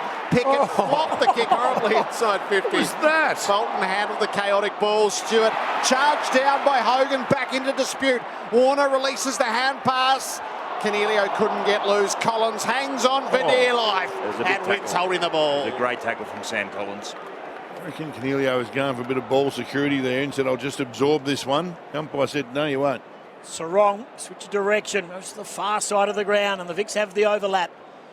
Square it up again into the middle of the ground. Butters is starting to get off the chain. He's going to get this again. He gets it back from Bontempelli. Wasn't a great hand pass from the skipper. Ash has to zig. And he zags it back to now Sarong, square up. He's got a man standing all on his own. Oh, he took his eye off the footy. Toby Green, I don't think he got any support from Darcy. And in the meantime, Taylor left Darcy and took a very good mark. Squares it across now to the back pocket in lob. We've gone 43 minutes. Long delay if you just tuned in for Jacob Wiedering. Ball's taken by Hill. Could be one of the last forward sorties now. And there goes the siren. Don't embarrass yourself, Jokey. Waterman. Don't. Take Waterman off one step, threw it on the boot. Shea Bolton out there is absolutely gassed. He's let Zach Butters just run around him the last 3 minutes and is just watched him go walking most of the time. And Coxie just needs to give, or someone needs to get into him and say, mate, if you're gassed, you get off. There was a lot happen in that 43 minutes of Origin footy. Victoria 6-3-39, Western Australia 3-1-19, 2 for Ben King, 1 for Toby Green, Bontempelli, McCluggage and Merritt, with singles to Chad Warner, Jesse Hogan and Charlie Cameron. This is AFL Nation for Australian made right here, and Tyre Power, your local independent tyre experts.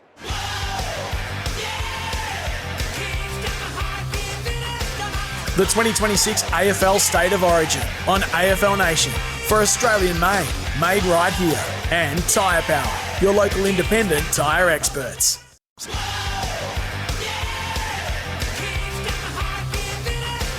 The 2026 AFL State of Origin on AFL Nation for Australian made right here, and Tyre Power, your local independent tyre experts.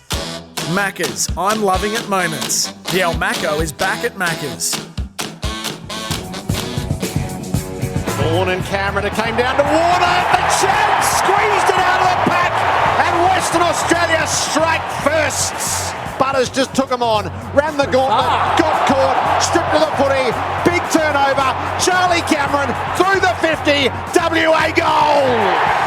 Here's Dacos now, zigs and then zags and squares the ball. It's gone short. Umpire says that it travelled the distance. Nathan Broad. Bontempelli met solidly in a tackle moments ago. Left foot on goal, kicks the goal. In the line, boots. Up to 4-4. Darcy's got a couple against him. Merritt off the ground. Snaffles the goal. Victoria by 20 points at quarter time, plus 39 disposals, plus 11 inside 50s. Our experts, Scott Cummings and Peter Bell for Power Bay Premium Energy Solutions for Sustainable Australian Homes. Well, after WA were off to a flyer, it was a pretty dominant quarter from Victoria, and Scotty Cummings identified it, and Scotty's 100% right. The West Australian midfielders are getting torched. They're getting torched for skill by Victoria, and they're also getting torched, Scotty, for work rate. They're not working anywhere near as hard as Victoria. They need to address that, or this margin is going to look ugly. Yeah, the last 10 minutes suggested a big margin, didn't it? It looked a little worrying there, but when WA's got the footy in their hands, they look dangerous. When they spread, but defensively, when they don't have the ball in their hands, no defensive transition at all. Running there's backwards. No pressure on Victoria. Some of them getting goal side, and with the level of skill that Victoria possesses, it's just so threatening. I'm not sure when WA's turned over the footy if they've had a chance to get it back again.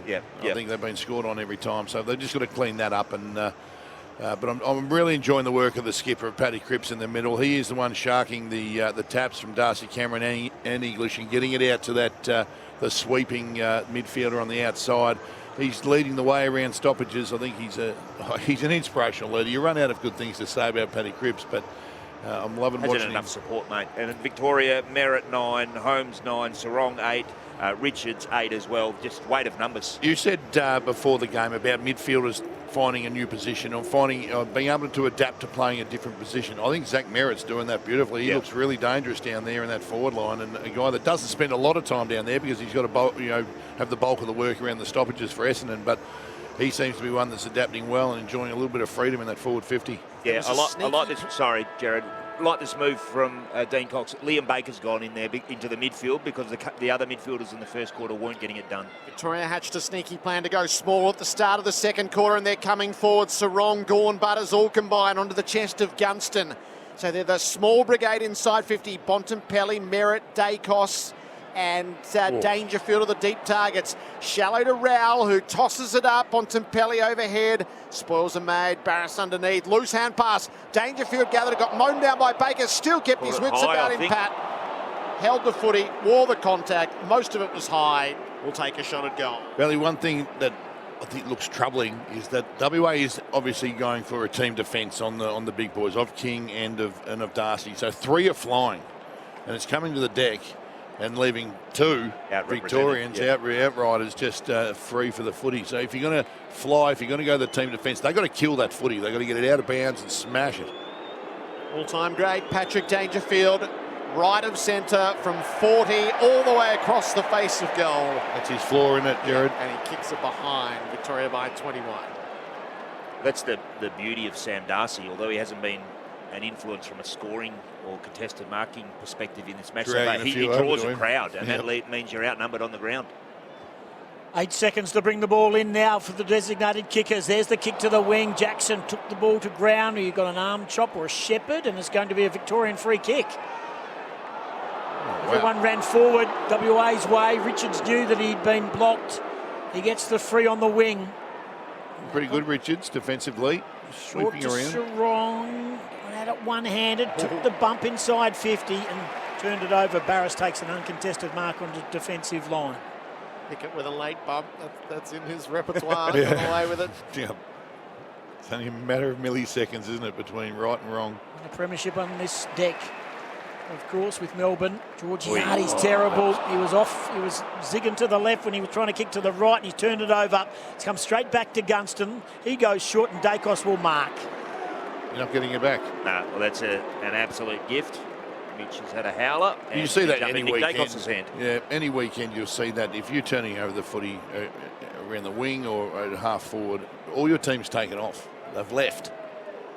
And that is just a mistake that shouldn't happen at AFL level. It certainly shouldn't happen at representative level. 3-time All-Australian Nick Dacos. Dangerfield missed a set shot. Dacos, he does not. He splits the middle. Easy as you like. Class continues to rise for the big V. 7-4-46, 3-1-19. Dacos gets his first. Here's Peter Bell and Scotty Cummings. What a resume. I was having a look at this. He's 23 years of age. Finished top 2 in the Brownlow twice and top 3 another time at 23 years of age. It's a joy to watch, just his artistry really, and you combine that with the hard work, and he's just prolific. Well, he does. He's got a work rate as high as anybody on the training track and on the field. He's professional. He's can do things with a footy that not many can do. He's a team player, and off the field, Goss is mates with him. He's just a beautiful young man, you know. So I'm not sure why he irritates so many people. Probably because he's just that really good. But Victoria by 27 points. Gawn wins the tap. Rao put his head down, got the footy, rode the tackle, gave it to Anderson, pumps it forward. Had to wait. Met on the side by O'Meara. Heavy bump. Cripps on the turnover. O'Meara, little fumble. Rivers head over the footy. Dragged off it by Toby Green, who got him high and gets on with the afters. Another skirmish. Another fumble for WA as well. They were out, and I think it was Rivers that time who had a... He's having a shaky start to this game, Trent Rivers. Rivers out to Darcy Cameron, who's made space on Gawn. WA attack from the broadcast wing up to Norton. Two decent kicks out from goal. Norton's going to wind it up, give him a chance to have a jump. Hogan sets himself. Jackson across the front. And Luke Jackson takes the mark at full forward. Almost thought it was half a shank from Aaron Norton. It came off the outside of his boot, but ended up getting to a pretty dangerous position. And Jackson, not sure if he was starting forward or he drifted forward. But I was about to ask the same value. question, but that's the value of Luke Jackson. And importantly, a one grabber. Kick 5 in a row, Victoria. Luke Jackson. This is a must for the home team. Jackson, right foot drop punts. He's tried to nurse it home, and he has. The proverbial badly needed goal for the Sandgropers. They're 21 points adrift. Sign up to Pub Plus Footy Tipping. It's 4-1-25, Victoria 7-4-46. Chris Scott telling Channel 7 that quarter time Jacob Wiedering is heading to hospital. They're hoping that that's precautionary. So a few fingers crossed in the Victorian camp, but certainly for Blues fans at home, your vice captain is headed to hospital. So he's starting forward, Luke Jackson. The midfield, WA midfield, did get outpointed in the first quarter. So Dean Cox has swung some changes, and Western Australia have gone tall. Georgiades, Jackson's down there, Norton as well. And Hogan. Yep. Shea Bolton back into the middle on Bailey Smith. Let's see if he's had a talking to at quarter time. Ball up in the middle. Rowell. There's a hack out of there by Darcy Cameron and just ricocheted back. Probably would have been better off trying to pick it up. There's a scoop out. West WA Bates hailing a free kick, but Victoria concentrated, and they've now got the ball through Anderson. Dacos, sort of a hand pass and hope over his head. Come back now through Bolton. Has a bounce, been closed down by Green. Goes with a hand to Taylor. Taylor goes back to Bolton. Far side of the ground now. Looks down the ground and goes with the left. We're on here. Bounce of the ball they are. Here they go inside 50. Can they get it? Pick it? No. He lost the handle and the ball goes over the line and out of play. We'll have a throw in. He was quite grabbed clean possession. So you have a look at Shea Bolton now. He's obviously did some great work there, good couple of efforts, but he's blowing again and just walking to this contest. His opponent's in there. Unmanned. Gawn wins it down with the left towards the goal face. Pickett's lurking. Coming out Collins, wrapped up in a tackle. No prime. We'll have a ball up top of the goal square. WA's end of the ground, aiming to go back-to-back. 4-1-25, 7-4-46. Victoria. Fremantle looking to play Shea Bolton more in the middle. He's got some work to do in the next 3 weeks. Gawn against Cripps. Gawn spiked it away, and there he is. Bolton on the swing, missed across the face. You know, I'll tell you why he's there on his own, because he was just walking to the contest. Well, that's a big miss. It was a gift chance. Short now. Defensive 50.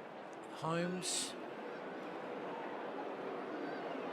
Ed Richards, should I say, to Bailey Smith on the backside of the centre square. For the first time in the game, it seems to have taken the air out of it here, Victoria. They transfer the ball to the far side of the ground.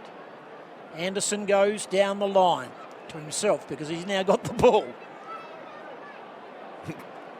Goes over the top. Inside 50. Push out. Toby Green uses his body. It's ricocheted back to Green. It's landed in his lap.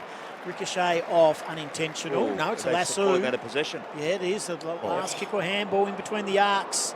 Into the pocket. Not a great kick. Dangerfield, brilliant gather. Absolutely brilliant. Toby Green, again, the kick's smothered out. It's off the full. Gee, they've been lucky here. Which way is this going to be? Victoria, because, yeah. It's going to be Victoria's, and they're going to play on. Dangerfield gets it back, and Dacos kicks it out of bounds. It just makes it through for some pre-season rust there, Goss, I reckon. That's not State of Origin worthy, that last 90 seconds. Nor the call and nor the play. Jordan Clark's about to bring it in, 7-5 to 4-2. It's a 21-point lead to the Big V. Clark pumps it long. It's adjacent to the centre square. Cripps had it knocked away by Richards. Dogs' teammates go at it. Rowell underneath. Nice kick for Toby Green, who's been central to everything recently. No measurements. It's about 3 kicks now. It's been really short. Just off the grass. Sinclair wanted it desperately inside the 50, but Green grubbed it inside the 50. It got through a few. Rivers held it up. Away to Hill, who's under pressure from Smith. Hill somehow got it to his boot, but only as far as Bontempelli. Pushed his way past Cornelio. Gets it into the jam. Bailey Smith couldn't hang on to the mark, got offloaded. Taylor for WA. Trundles it forward to Warner. Now they can make some sense of this. Kick it into open space. Holmes will get there first for Victoria. Pickett's there and lurking. Collins and Holmes. Pickett still lurking. They got away from him 2-on-1. Collins cleared the area. There on the bouncing ball. Over the top came Norton to bash it away. Victoria had numbers underneath. Battled, kept it going. Anderson crosses halfway. Has a bounce. Has a look inside 50. Pulled the kick beautifully, and Bailey Smith in the hole takes the mark. That was classy from Noah Anderson. I'll take you all the way back. The reason that got out of WA's forward 50, it was Jesse Hogan. He allowed, I think it was Battle, to get over, and Jesse didn't work hard enough. If he worked hard enough and caught up to Battle, then that tackle from Pickett creates a contest rather than a 2-on-1. He's let his little mate down there. Bailey Smith from East Malvern playing for Victoria. Takes his moment, hits the left-hand post. Sends it rocking to and fro. 22-point margin, Pub Plus footy tipping. Sign up to win a share of $100,000. T's and C's apply. Quick kick in. Mark's been taken by Waterman. At half back, goes out wide. Bradley Hill in the blue boots. He wants to come inboard through the middle channel. Terrible kick. He's going to get away with it, though. Norton just goes by hand over the top. Where's Baker? 50 out. Short Great kick hit. on the lead, Georgiades. Great composure, great vision by Liam Baker. Didn't try to bite off too much. Saw the leading big man coming straight at him and just puts 15-metre pass right on his chest. It was probably WA's best passage of play, wasn't it? A bit of kick mark, but had a look inside, made the ground a bit bigger and executed their skills. Terrific kick from Baker. And Georgiades will want to redeem himself from his last kick, which was a turnover to lead to Dacos He goal. owes WA one for sure. Good point. Good memory by you. Runner-up in Port Adelaide's club champion last year. Was in the All-Aus squad initially. Right knee, heavily strapped. 45 metres out, he's leaning to the left, and that's the way it went. He's not happy with the output. 4-3-27, 7-6-48. It's a 21-point gap. 11 gone in favour of Victoria. Lockie Ash to bring the ball back in.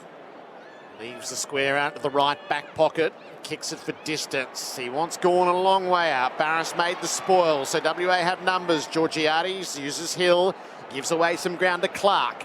Brings it more centrally to Baker. He'll roll and have a look at the deep targets. Norton's there, and so too Waterman. Up goes Collins. That's a big spoil. Ball to be won underneath. Anderson couldn't handle it. Hill did. Gives it away to Barris. WA back to full forwards. Can it take a good lead? Waterman had a big fly at the pack. Pickett got crunched on his way through. What a tackle that was from Sherry. Sarong clears the area. Gawn couldn't hang on. Hill trying to win it underneath. Gawn did a great job against Barris. Hill's now held up by Bailey Smith, and will be balled up 55 away from the Western Australian goal. They lead by they trail by 21 points. Unbelievable tackle, Cherry, but almost a spectacular take from Pickett, wasn't it? Tim English down to Jackson. Quick kick inside 50. Chaos ball. Well done by Collins. His last few possessions, or his spoil and his pickup, have been outstanding. Stewart took a long time to dispose of it. Gets it to Anderson. He's chased it. Oh, that's almost reportable against. That's no good. That's Cosy Pickett. That is just a charge into the back of a player. That doesn't look good. He got a relay free kick, but I reckon we might see more. Inside 50. Powell goes up, doesn't mark the ball at halfback for WA. Now they get through. Clark does well, stood up in the tackle to Humphries. Humphries goes short with the kick, comes to Georgiades. O'Meara wants the hand pass inside. Georgiades ignores it, goes on the long lead. Poor kick. The last couple have been pretty poor by Georgiades. Taken around by Battle with the left. Bouncing ball to the wing. McCluggage, he arches the back, gets away from Rivers, the outstretched tackle, and then goes back through the middle, and Butters has taken it and wants to play on for the Vicks with the left. He jabs it up to Dacos. Run down from behind Georgiades. Good boy. Wholehearted stuff. Great work, Mr. Dacos. Jackson as well. But I love that, Gerard, because this is a guy who's, had a couple of possessions, has been no good, made a couple of mistakes. English, the target going forward, didn't mark but works it on. Hill's got to find the target, and he does. Waterman. Get to Mitch. He could kick it to Hogan one-on-one in the pocket if he wanted to. He's reluctant to do it. It would be Hogan on Hardwick. The moment passes. The game needs Western Australia to take their opportunities. Bolton's had a miss. Georgiades had a miss. Jake Waterman needs to take this moment. You don't think how many, WA's going to be given an abundant amount of opportunities. I think, Gerard, what we got there, he could kick it to him if he wanted to. He didn't want to. He's a true full forward, Jakey Waterman. His responsibility now. Father Chris captained Western Australia. Father-son pick back in 2016. Waterman lays into it, gave it a great look. Brilliant kick. Jake Waterman reignites the home crowd. And West Australia sneak a little closer. Deficit back to 15, 5-3-33. Victoria 7-6-48. AFL Nation for Australian made right here. And Tyre Power, your local independent tyre experts. Credit to Mitch Georgiades. It was a great chase, but Victoria were goal side and in space. So without that fantastic chase from Georgiades, WA were in all kinds of trouble. But I love that because he's made some mistakes. We pointed those out. He hasn't kicked well and he's coughed a couple up. But just to stay in the contest and to say, right, how am I going to find a way to contribute to this side? And he found it in a chase and a tackle on one of the best players in the competition. And reward down the other end for one of his teammates. Kicks a fantastic goal. And it was a fantastic goal from Jake. 50 out on a tight angle. It was a beautiful kick. But, get around Miss Georgiades. Spot on, Belly. English wins it down. Cripps. Chest on. Warner slipped and then allowed to gather the footy and got away from Bontempelli and had the audacity to have a bounce inside 50. Collins is up, juggling mark. Players go to ground. Was there a tackle? If umpire says free kick, it's coming back. They might pay advantage, and if they do, it's a goal to Charlie. Charlie Cameron. Bolter was pleading for a free. It was paid. The advantage was given. And Charlie snaps his second, and the country road, I'm sure, is going to bellow around this stadium. Just quickly around the grounds, Swayze has won the AG Hunter Cup at Melton tonight, the Group 1. Let's just enjoy this for a moment. 6-3-39, 7-6-48, 9 points. WA edge their way back. All right, then we won't. Keep talking. It's a fantastic finish by Charlie Cameron. I said we could kick 5 in this game, and he could really light it up, and a real great little dance by the little man too. But Chatty Warner, how good was he? It lost his footing in that in the new patchwork there in the centre square. Got up, got around the bottom. He's so powerful. Standing start because he slipped over and just bounded away. 9-point margin. WA have kicked 3 in a row. English going to win the ball in the middle and set Warner away again. He outruns Sherry. He kicks for full forward. Georgiades just going over the top of him. Stewart with the spoil. Ground ball to be won. Collins hand passed it straight into Bolton. Waterman lays the tackle and missed. Richards squirted the kick on the way out. Sarong underneath. Hand passed inboard for Rowell. Wants support up the line. Kicks to a 2-on-2 contest. Dangerfield attacked the front. Brought it to ground. Wins the footy himself. Links the hand pass to Rao, just put it behind him. Rao had to pause and get the footy back. Delivers the kick for Bontempelli inside the centre square. Victoria have got 3 pairs inside 50 and Darcy's the best of them. On the lead, gets his first look. Just not sure how Bontempelli had that amount of space.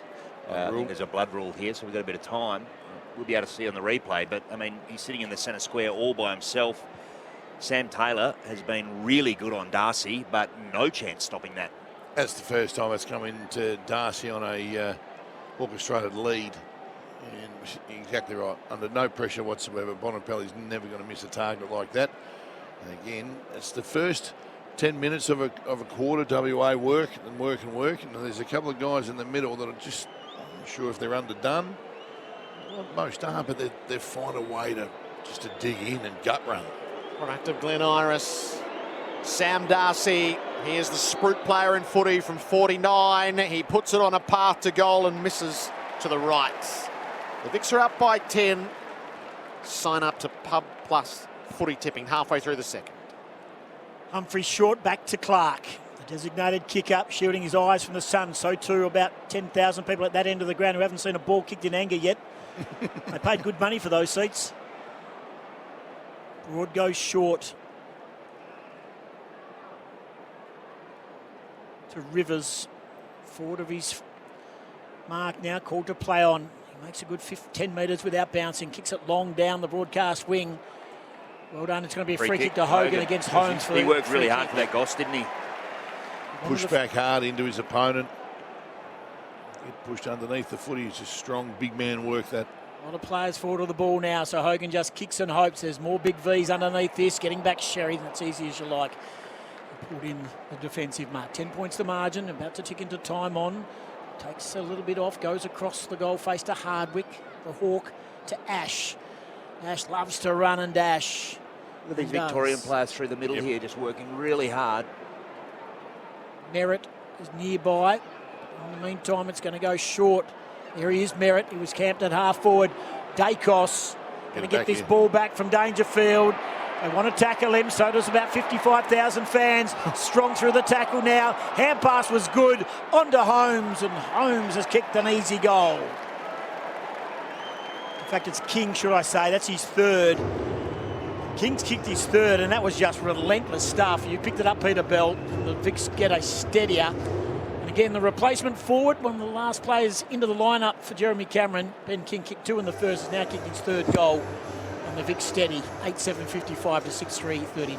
I was watching this contest, and Nathan Broad actually must have collided with Ben King. The reason Ben King was free there was because he was lying on the ground after a collision with Broad, and suddenly the ball bobbled out, and he was all by himself. Just took himself up off the deck and kicked his third. Amazing forward trait there to heal immediately when you're in contention to kick a goal.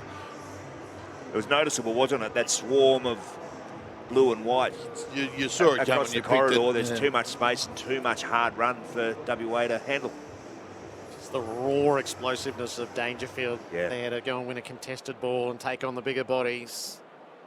Cameron with a tap in the middle down to Baker. WA are dominating the clearance and the contested ball in this term. Out in front of Charlie Cameron, trying to put a step on. Hand passes to Shea Bolton instead. It's Shea time from the pocket. Bolton misses across the face. He can squander a chance, can't he, Shea Bolton? Yep, 28-29 last year. It's a lot of shots at goal, but he'd love to improve his conversion. 15-point lead to Victoria. Cripps on the 45, hits it to the middle of Sherry. It's 50 metres. He feigned to go. Cripps tried to impede the hand pass. Umpire hadn't called play on. They're in trouble. He sort of had to do that then because Darcy Cameron peeled off the mark and allowed Cripps to have it, and then it was going to be a Dacos v Darcy Cameron run if the handball received was given. But it's a big, big blow. And Sherry's been dragged, Patrick Cripps has been dragged to about 35 metres out. Sherry, North Melbourne's club champion of last year, directly in front. Back-to-back goals, Victoria steady. Tristan Sherry, the skipper for WA, pays the price for the 50-metre penalty. AFL Nation for Australian made right here, and Tyre Power, your local independent tyre experts. And it is steadying time as we approach half-time for the Big V. Peter Bell, Scotty Cummings, it's a 21-point lead to Victoria. They steadied the Vics after Western Australia had, a good 5 to 7 minutes in this second quarter, but goals to King, his third, and then Cherry through the 50-metre penalty. They reassert their ascendancy, and they're looking a much stronger outfit than WA so far in this game. A lot of WA's goals are coming from seriously hard work, aren't they? And Victoria... A bit more labour intensive, isn't it, for WA? Victoria just seeming to be a little smoother and a little easier. Seen Jacob Wiedering loaded into the back of the ambulance down below the stadium. Rowell wins the ball in the middle, sets Butters on his way, lags the hand pass inside to Bontempelli, on to Smith, plays it across the 50, bouncing ball, Gunston controls it, back inside, and Butters is all on his own. Central player in the movement will take the shot at goal. What I was talking about earlier on. There were 6 West Australians on their own too. No one wanted to pick him all up. in a circle, all around him. That's what I was talking about before, about those extra handballs. Now, Zach Butters bursting out of the middle for Port Adelaide. He's having a shot from 50 there, but just that extra handball, then an extra handball to Smith, and then the ball gets out. You have a chance to get it back, but not when you leave him all on his own 30 out. Zach Butters takes his shots. Victoria have kicked 3 in a row and re-established their position in the game. Bontempelli the first to celebrate it with him. 10-7-67 to WA 6-4-40. AFL Nation for Australian made right here, and Tyre Power, your local independent tyre experts. Scott Cummings and Peter Bell for Power Bay, premium energy solutions for sustainable Australian home. You see what it meant to him too. He's passionate about wearing this jumper and getting up and about around his teammates. Everyone was getting to him, and I'm pretty sure the only person that wouldn't have been out there was Sam Mitchell, who has been trying to tag him all day or since he's been in camp, and he was pretty keen to get out there and high-five him too. It seems to be most Victorian players are getting to him quicker than anybody else. The northern states have sort of like lingering, they're thinking to themselves. I think Miss Georgiades ran down and said, great goal, mate, great goal. His housemate, of course, it's Georgiades. They get it again. The Vics are now pressing. Anderson got it to Dacos inside 50. Tunnelled underneath. Should have almost been a free kick. Merritt left it behind on this occasion and got pinged holding the ball. Tackle came from Rivers, and there's a player down behind. Play landed awkwardly. I think it's Powell. He's had a run of injuries we don't too. want him to get injured. They go wide. Hill, in fact, Archie doesn't mark it, but it's good enough. He got the pressure, front on pressure from Bontempelli. Warner has a bounce, takes the ball back. Inside 50, Charlie Cameron will fly, but at the back, Jesse Hogan will take a chest mark. Cleared the contest. Hogan read it best, and he can line up and aim for his second goal, and a much-needed one as we're well into time on 25 and a half goal. Chad Warner glides across the field, doesn't so he? good to watch. It is so nice to watch. And Jesse Was that Hogan, his intended target, you think? Don't think so. Charlie Cameron was fortunate not to give away a free kick, and we're just watching Will Powell come from the ground. We can shoulder, Goss. Yeah, right shoulder. He's intimating he fell awkwardly. Again, as Gerard mentioned earlier, boy, they need this. Approaching half-time. Hogan, he doesn't miss. He kicks his second. WA just steady as Powell goes off the ground, replaced by Clark. He'll be back on right shoulder, sort of flexing it as he comes off with the medical staff. But Hogan kicks his second. That does put a finger in the dike, of course, after 3 in a row by Victoria. 10-7-67, 7-4-46. In a game where we've been talking about Victoria's running power and they're willing to run defensively as well, I actually think Brad Hill's been important for WA, he is a really hard runner. He allowed the outnumber that got Warner free, so he is one that has had a good second quarter. Yeah, we hope Will Powell's all right too. He's a great friend of the show, Goss, of Scotty and Goss, and we always enjoy him coming on and having a yarn. He's had a horror run with injuries over the last few years, so let's hope he's just got a little stinger. Vics by 21. Nick Dacos having a huge influence. Yeah. Works his hand pass away to Sarong. Waited for the run on the outside of Holmes out of halfback. Crosses halfway and bangs it up inside the 50. King couldn't hang on to the mark after getting away from Barras. Clark underneath. Hand pass to O'Meara. Needs a target on the way out. Bouncing ball's awkward for Cameron. He paddles it to his own advantage and steadies up. O'Meara kept on coming. Wants a target further up the field. Georgiades had front position on Stewart. Couldn't mark, but was held. Top 8 possession winners on the ground are all wearing the big V. Georgiades to Warner, who is the threat. Tosses it up. Pickett to have a jump. Mistimed it all. It gets to the back. Hill, trickle it home. Good man, Belly. Bradley Hill bobs up. WA string a couple together. 15 points down with 4 minutes remaining in the half. Pub plus footy tipping. Sign up to win a share of $100,000. T's and C's apply. 8,452 to Victoria 10,767. Well, we're all ready to call Pickett's hanger, weren't we, Gerard? Ready to go.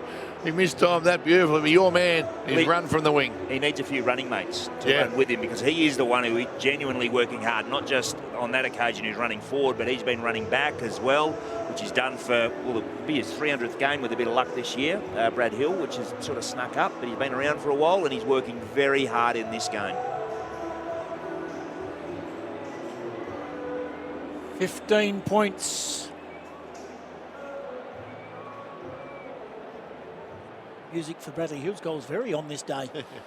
It really was, wasn't it? One from 1966. Ball back in the middle.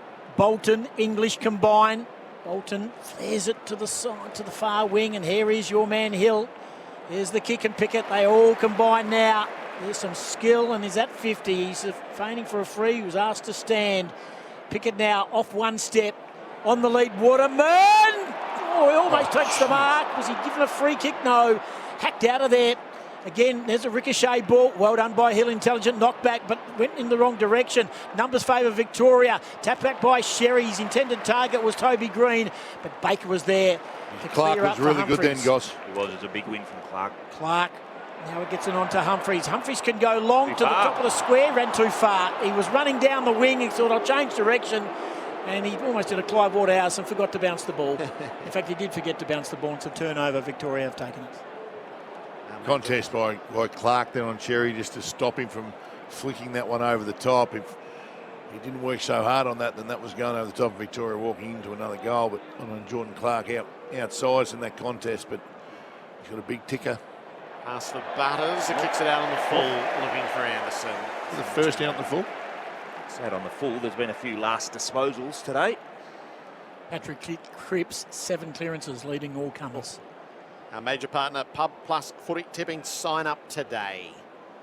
So Bradley Hill's going to go a long way back for WA on the crossing of the grounds. Broads links the hand pass up to Rivers. Has a couple of bounces through the 50. Pauses, gives it back to Broad. On the outside, the run is here from Taylor.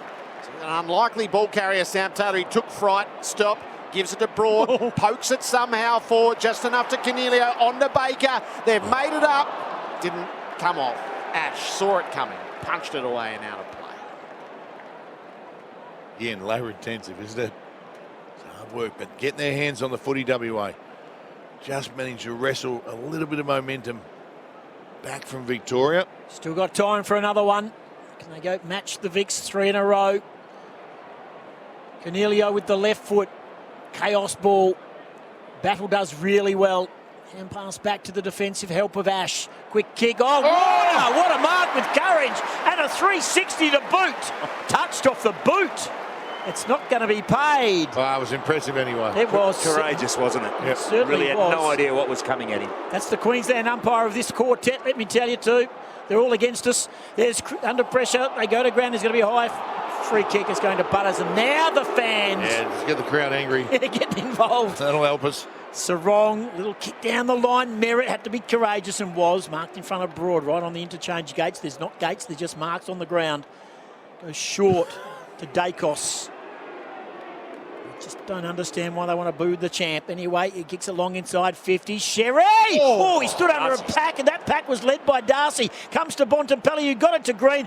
Intelligent kick, and McCluggage has taken the running mark. That was a deliberate kick by Toby Green to a teammate running into trouble, but weighted perfectly. He'll line up 20 metres out, 45-degree angle. Darcy's obliterated that pack, and it was Big Cherry who bore the brunt of it, but he's straight up to his feet, and what a great kick from Steps Green. off the right, McCluggage. And I was ahead of myself. He's now got 2! Big you beauty. 11-7-74 to 8-4-52. Make that 11-7-73 to 8-4-52. 21 points. The gap at half-time is inside a minute. A little flattening, that one. Just a little flattening, to be perfectly honest with you. But as you said, really smart play, Toby Green. He saw he had a couple on the outside and just a little pitching wedge over the top of the pack. Not sure if Tom Barris possibly could have gone a little faster and a little harder at that and caused some serious damage, fairly going for the ball. But this day and age, we do play nice football, and if you don't, you run the risk of long penalties. But I just think if you're faster in that there, he jumps at the footy, then that's a fair contest. What an unbelievably consistent player, Hugh McCluggage. Consistently high, like a lot of the other players out there, but remarkable player. 21-point lead Victoria's way. Rowell and Sarong combine in the middle. High ball up inside 50. Gunston, Barras took front position but dropped the mark. Gunston gets it loose out the back. Clark's there to tidy up. Just took a false step and gave it up. Merritt's onto it, got skittled high. Advantage paid. Butters and Rowell make it up to Bontempelli, who's going to take what might end up being the last shot of the half.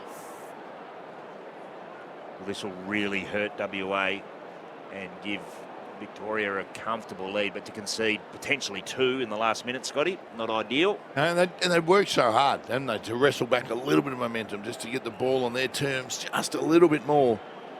The Victorian skipper, Marcus Bontempelli, from 50 metres out.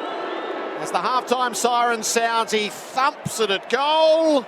Missed to the left. I've got a theory, Gerard. I'll tell you in a sec. 22-point lead Victoria's way at halftime. 11-8-74 to Western Australia, 8-4-52. What is your theory, Scott Cummings? If you are having a shot for goal and the siren sounds while you are in your run-up, 9 out of 10 will miss. Telling you right now. 5 goals each in that term. Victoria's lead built from 20 to 22. 3 for King, 2 for McCluggage, 1 each for Green, Bontempelli, Merritt, Dacos, Butters and Sherry. For Western Australia, a pair for Hogan and Charlie Cameron, with singles to Jackson, Warner, Hill and Waterman. We'll see, we might grab an interview here as the players leave the field, perhaps Patrick Dangerfield. So give us a thought or two, Peter Bell, before we hear from the Geelong champ. Yeah, well, dominant really from Victoria, and they're just the same thing at quarter time. Just the work rate and the defensive transition has been the thing that has separated Victoria from WA, and I think they've just been a little bit cleaner and more skillful. A lot of West Australian fumbles. I think that running power that Victoria has exposed Western Australia, with the exception of Brad Hill, who's worked really, really hard. And off the back of some really good clearance work from Paddy Cripps, the rest of the game has really been in Victoria's favour. Need a bit more up forward, don't they, Western Australia? Need a bit more from Norton. Need a little bit more of Mitch Georgiades, although he is working hard. Here we go. We'll see Patrick Dangerfield here with Joel Brooks. If this works. Yes, here we go, Joel. Gerard, got him here. Hey, Paddy, so what's the experience been like representing the Big V so far? Yeah, unreal, Jolie. It's a great occasion. It's great seeing a very parochial West Australian crowd, but we're lapping it up, mate. Which teammates do you enjoy playing with right now? I played with Gunner for a couple of years, so it's been nice to sort of reacquaint ourselves. But to be honest, there's no one player. It's a privilege to play with all of them and to don the Big V and to have Gary, share the passion that he has for it. That's been really special. Good luck. Thanks, mate. Joel Brooks with Patrick Dangerfield there. It's Victoria 11-8-74 leading Western Australia 8-4-52 on AFL Nation for Australian made right here, and Tyre Power, your local independent tyre experts.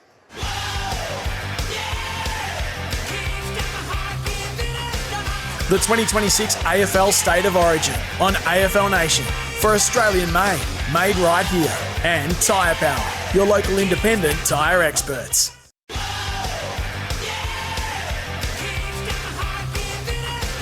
The 2026 AFL State of Origin on AFL Nation for Australian made right here, and Tyre Power, your local independent tyre experts. Macca's, I'm loving it moments. The El Macco is back at Macca's. to Dacos. Run down from behind Georgiades. Hill's got to find the target. He does, Waterman. Waterman lays into it. Gave it a great look. Brilliant kick. Cripps on the 45 gets it to the middle of Sherry. 50 metres. Fein to go. Cripps tried to impede the hand pass. Melbourne's club champion of last year, directly in front. Back-to-back goals. Victoria steady. Inside 50. Charlie Cameron will fly, but at the back, Jesse Hogan will take a chest mark. Hogan, he doesn't miss. Tosses it up. Pickett to have a jump. Mistimed it all. It gets to the back. Hill, trickle it home. Good man, Billy. Half-time at Optus Stadium. It's Victoria by 22 points. 11-8-74 to Western Australia. 8-4-52. Our major partner is Pub Plus Footy Tipping. Sign up to win a share of $100,000. T's and C's apply. Scotty Cummings and Peter Bell are experts for Power Bay Premium Energy Solutions for sustainable Australian homes. What do you make of it? We don't have to be too much of an expert to identify that the Victorian midfield are having a great day. And if you just look at disposals, which aren't everything, Scotty, but coming into the game, if you said at half-time, the leading possession winners on the ground are going to be Dacos, Sarong, Butters, Bontempelli, Rao, Merritt, Holmes, before you even get to Brad Hill. You'd suggest 8-goal margin, wouldn't you? Yeah, that's a concern. At half-time. And Nick Dacos certainly stepped it up in that second quarter, more time in the middle. And he got running, and no one wanted to go with him. Rao in there was busy as well. Sarong, I don't think I've actually noticed him that much, but he's playing I guess it's hard when you're surrounded by so many other quality players, but he's had 15 and generally doesn't waste them. But Zach Butters got busy as well. Yeah. He started working really hard. For WA, you can't fault the work of Chad Warner. I think he's probably been our best at this stage, and his work rate and his intent, diving to smother the footy. You know, his gut running, his use of the footy, he's been really, really good there. And excuse me, Bradley Hill, as you mentioned too, Belly, elite on the outside, and Jordan Clark across halfback's been pretty solid too. Have anyone got anything to fear? Has Cozzy Pickett got anything to fear for the late charge? I don't like it. And there's the other one was Toby Green's sort of slinging, dumping tackle of Rivers, and then he closed him down with a sleeper hold with his legs. He put him in a sleeper hold with his figure four leg. Yes, a figure four. I know there's probably going to be no suspensions amongst that. Cozzy Pickett will get fined for that, and he should get fined for that. He's got a little bit of history of those diving tackles. The one that he spun himself around a couple of years ago and got weeks for, that one there's no good. It's horrible, and he's just basically shoulder charged horizontally into the back of a player that's running away with the footing. And you would hope if it's going to be a fine. You'd hope it would want to be they're going to be very I think in the best liberal spirit of the game. Yeah, with this going game forward. Yeah. But I'm a little bit worried about this. Okay, I was going to ask you. Do you fear something in this second half? You can't be dominated like that. I mean, it was 5 goals all in the second quarter. But the trend is that Victoria are just getting too much footy and uncontested, unpressured footy. And you mentioned it a few times.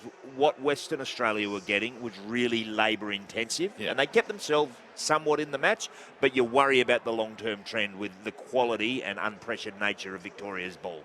If you're talking fuel tanks, WA's is under half, and Victoria's will be at about halfway mark. So they're probably going to be feeling a little fresher than WA at the moment. Who are your best players for either side at the moment, with the Moss medal and the Whitten medal up for grabs? Yeah, I think, Dacos has been influential, really influential. Butters has had his moments. Holmes as well. McGluggage, a couple of goals and just does everything right. King's poise. kicked 3. Yeah, King 3, 3 and a You three kick and a 5 half. and all of a sudden you're in the conversation. Yep. Who votes on it? Who votes on it? For WA, I think, who is voting? Is it the coaching staff of each side? I didn't see a panel constituted. No, me neither. I've kept it a secret. I am. You are not. I'm voting on it, and just me. Scotty's call. Oh, well, that rules out Sarong. For Rory Long. Rory Long, not giving one. For WA, Scotty mentioned, Brad Hill had a good half and got WA up and going. I think Sam Taylor's done a pretty good job with all of the footy that's coming into Victoria's forward line against a quality opponent like Darcy. Chad Warner's had his moments. And Paddy Cripps, seven clearances and a half. You'd have him in there as well. Cripps and Warner, that the only reason WA are in it is because of the work that they've done. Yeah. Cripps has been good and very much around the stoppage, but WA need more run. And you're not getting that with respect from Cripps, particularly the defensive run, and that's where Victoria are getting them. Turnover ball, Victorian midfielders leaking goal side and working hard to outnumber, and they're just getting too much unpressured ball. I said this to you last year, Goss, I reckon at the beginning of the year. I worried about a Paddy Cripps and on the outside with the speed of the game, only going to get faster as well with an extra man on the bench. But I reckon he looks pretty good right now. He's not banged up right now for carrying Carlton through 20 games, but he looks really good in the middle around that stoppage. He wins that footy and he gets it out. He makes players around him better, but then when the ball spreads, that is a slight concern. So he needs some help from some people around him. Shea Bolton really needs to lift his work rate. He looks underdone. He doesn't look very fit, but Bradley Hill stepped up. He wasn't prominent in that first quarter, but as you said, he found his legs and he got moving, and Jody Warner was fantastic. Liam Baker goes in the middle and gives him a little bit of zip and a little bit of mongrel as well. They just need a bit more speed on the outside. The big injury is Jacob Withering, who's been taken to hospital. The concern around ribs and a shoulder is what we've been told from the Victorian camp. It was hopeful that he was being sent for the best part of caution. We'll wait to hear what the damage is for Jacob Withering. Half-time here at Optus Stadium. It is Victoria 11-8-74. 22-point leaders over Western Australia, 8-4-52. AFL Nation for Australian made right here. And Tyre Power, your local independent tyre experts.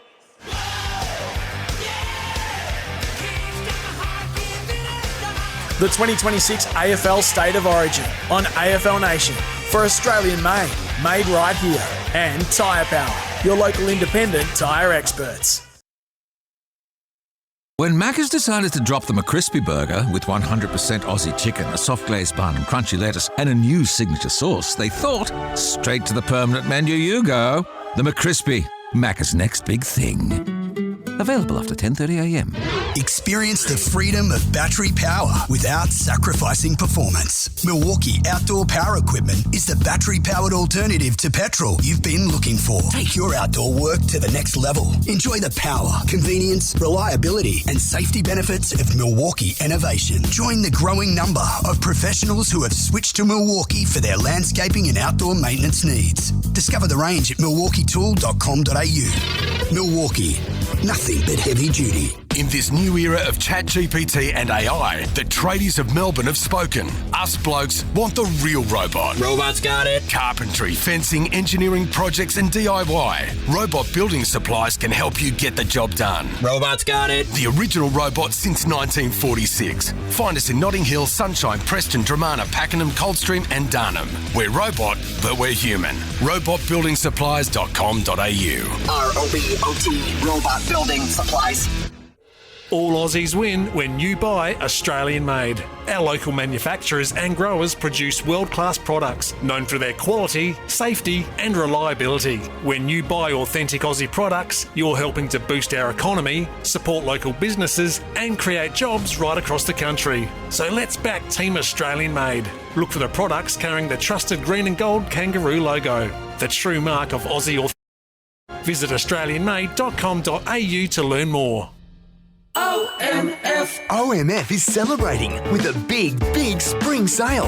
Get up to 60% off selected modern, family and signature mattresses, like our comfy Supportex mattress, 5-zone pocket springs with latex for under $800. Or our cool urban mattress, 7-zone pocket springs with charcoal Coolux for under $1,500. Or the Bathurst Queen Bed, now under $700. For a limited time only at the award-winning At Beaumont's, we want to give you more for less. With up to 20% off our outdoor tile range, stretch your budget for that alfresco area. Or update your bathroom and living areas with 25% off most Australian-made floor tiles. Only at Beaumont's. Fuchs Lubricants is introducing the all-new Fuchs Lubricants small pack range. The new bottles with new labels are easy to choose, easy to use and easy on the environment. For more information, go to fuchs.com.au. Fuchs Lubricants, moving your world. The power you demand is here with the DeWalt Outdoor Range. DeWalt is transforming the landscape with battery-powered outdoor tools and petrol lawnmowers. Purchase a selected 54-volt product or kit from the landscaping range and receive a 6-amp battery via redemption. Head in store or online at guaranteedtough.com.au to see the full range. Find the power you demand with the DeWalt Outdoor Range. Conditions apply. Offer available until end of January 24. DeWalt. Guaranteed tough. Let's go Hertz. Whether you're travelling on business or catching a big game away from home, Hertz has the right car to make any occasion extra special. Go on something zippy. Go electric. Or go all out in something fancy. With confidence, with ease, and with all the details taken care of. Let's go Hertz. Explore the fleet and book in your car at the location that suits you. Hertz.com.au. Car rental made extra special. Let's go. How do you like your chicken? 100% Aussie and RSPCA approved? That's how we like ours at Macca's, and it's what you'll find across our entire menu, like in our new McCrispy burger. Changing for the better, we're on it. Available from 10:30am at participating restaurants. See our website for details.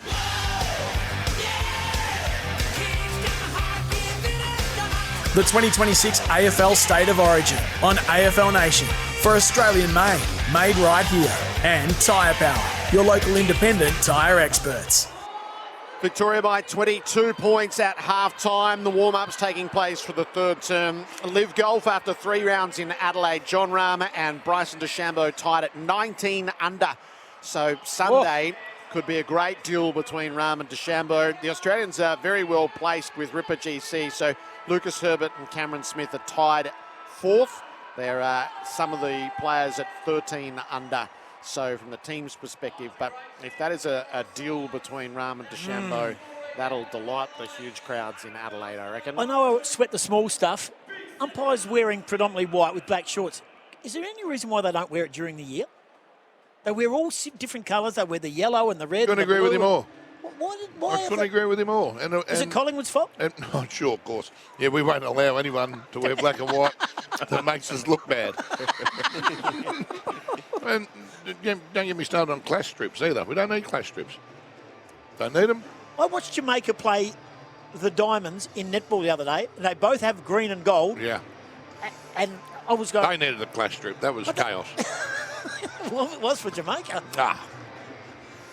All right, so into the third term, Victoria is going to start with Raul Anderson and Bontempelli roving to Gawn.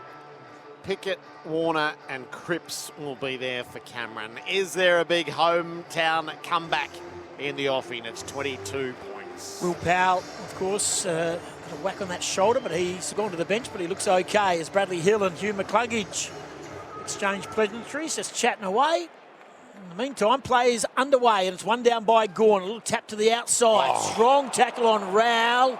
And the umpire says high. It was a non-controlling umpire, I think. It was a free kick, is it not? No, it's called a ball up. Raul, it's a great tackle by Chad Warner. Tapped down again by Darcy Cameron. Ricocheting around, then they dive in on the top. The umpire says I'll ball it up. It's between the centre circle and the outer line of the centre square. On smaller forward line, or certainly smaller half forward line for Western Australia. Gawn heard a voice out the back, and it was Bontempelli. Quick kick inside 50. Good hand there by Lobb, who hand passes it to Taylor, who goes back to Lobb. Then he's slung around in a tackle, and there's no prior. Well done by the Vicks. Strong tackle there by King, and also Merritt got involved. We'll have a ball up. 55 out, going to Indian Ocean end, the Rottnest Island end of the ground. There's the up and under kick. by Cameron. Again, didn't travel the distance. Pickett's kick was smothered down, comes back. A ricochet ball taken here by Darcy Cameron. Quick kick.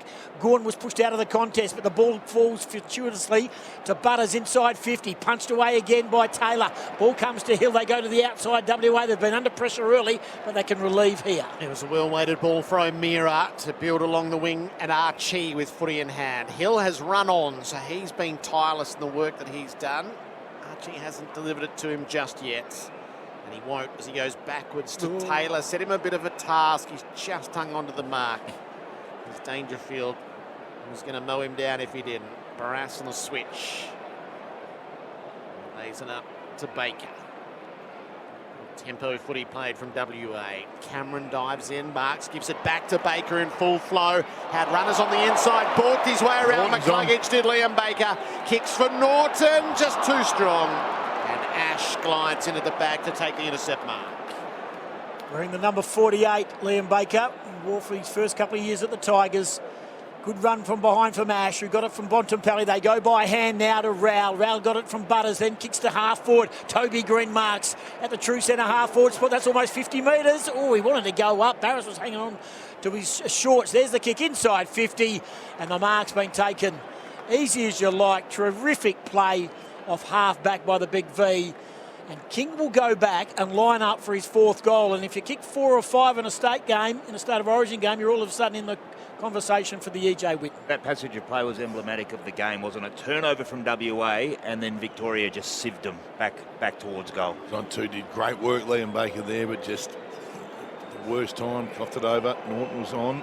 Right behind the Ben King kick. He's going to go miss to the right-hand side, only just. Throws the head back in disappointment. 11-9-75, 8-4-52. 20 scoring shots to 12, margin 23 points.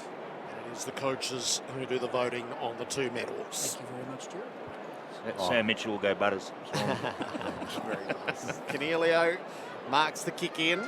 He works it up to Clark.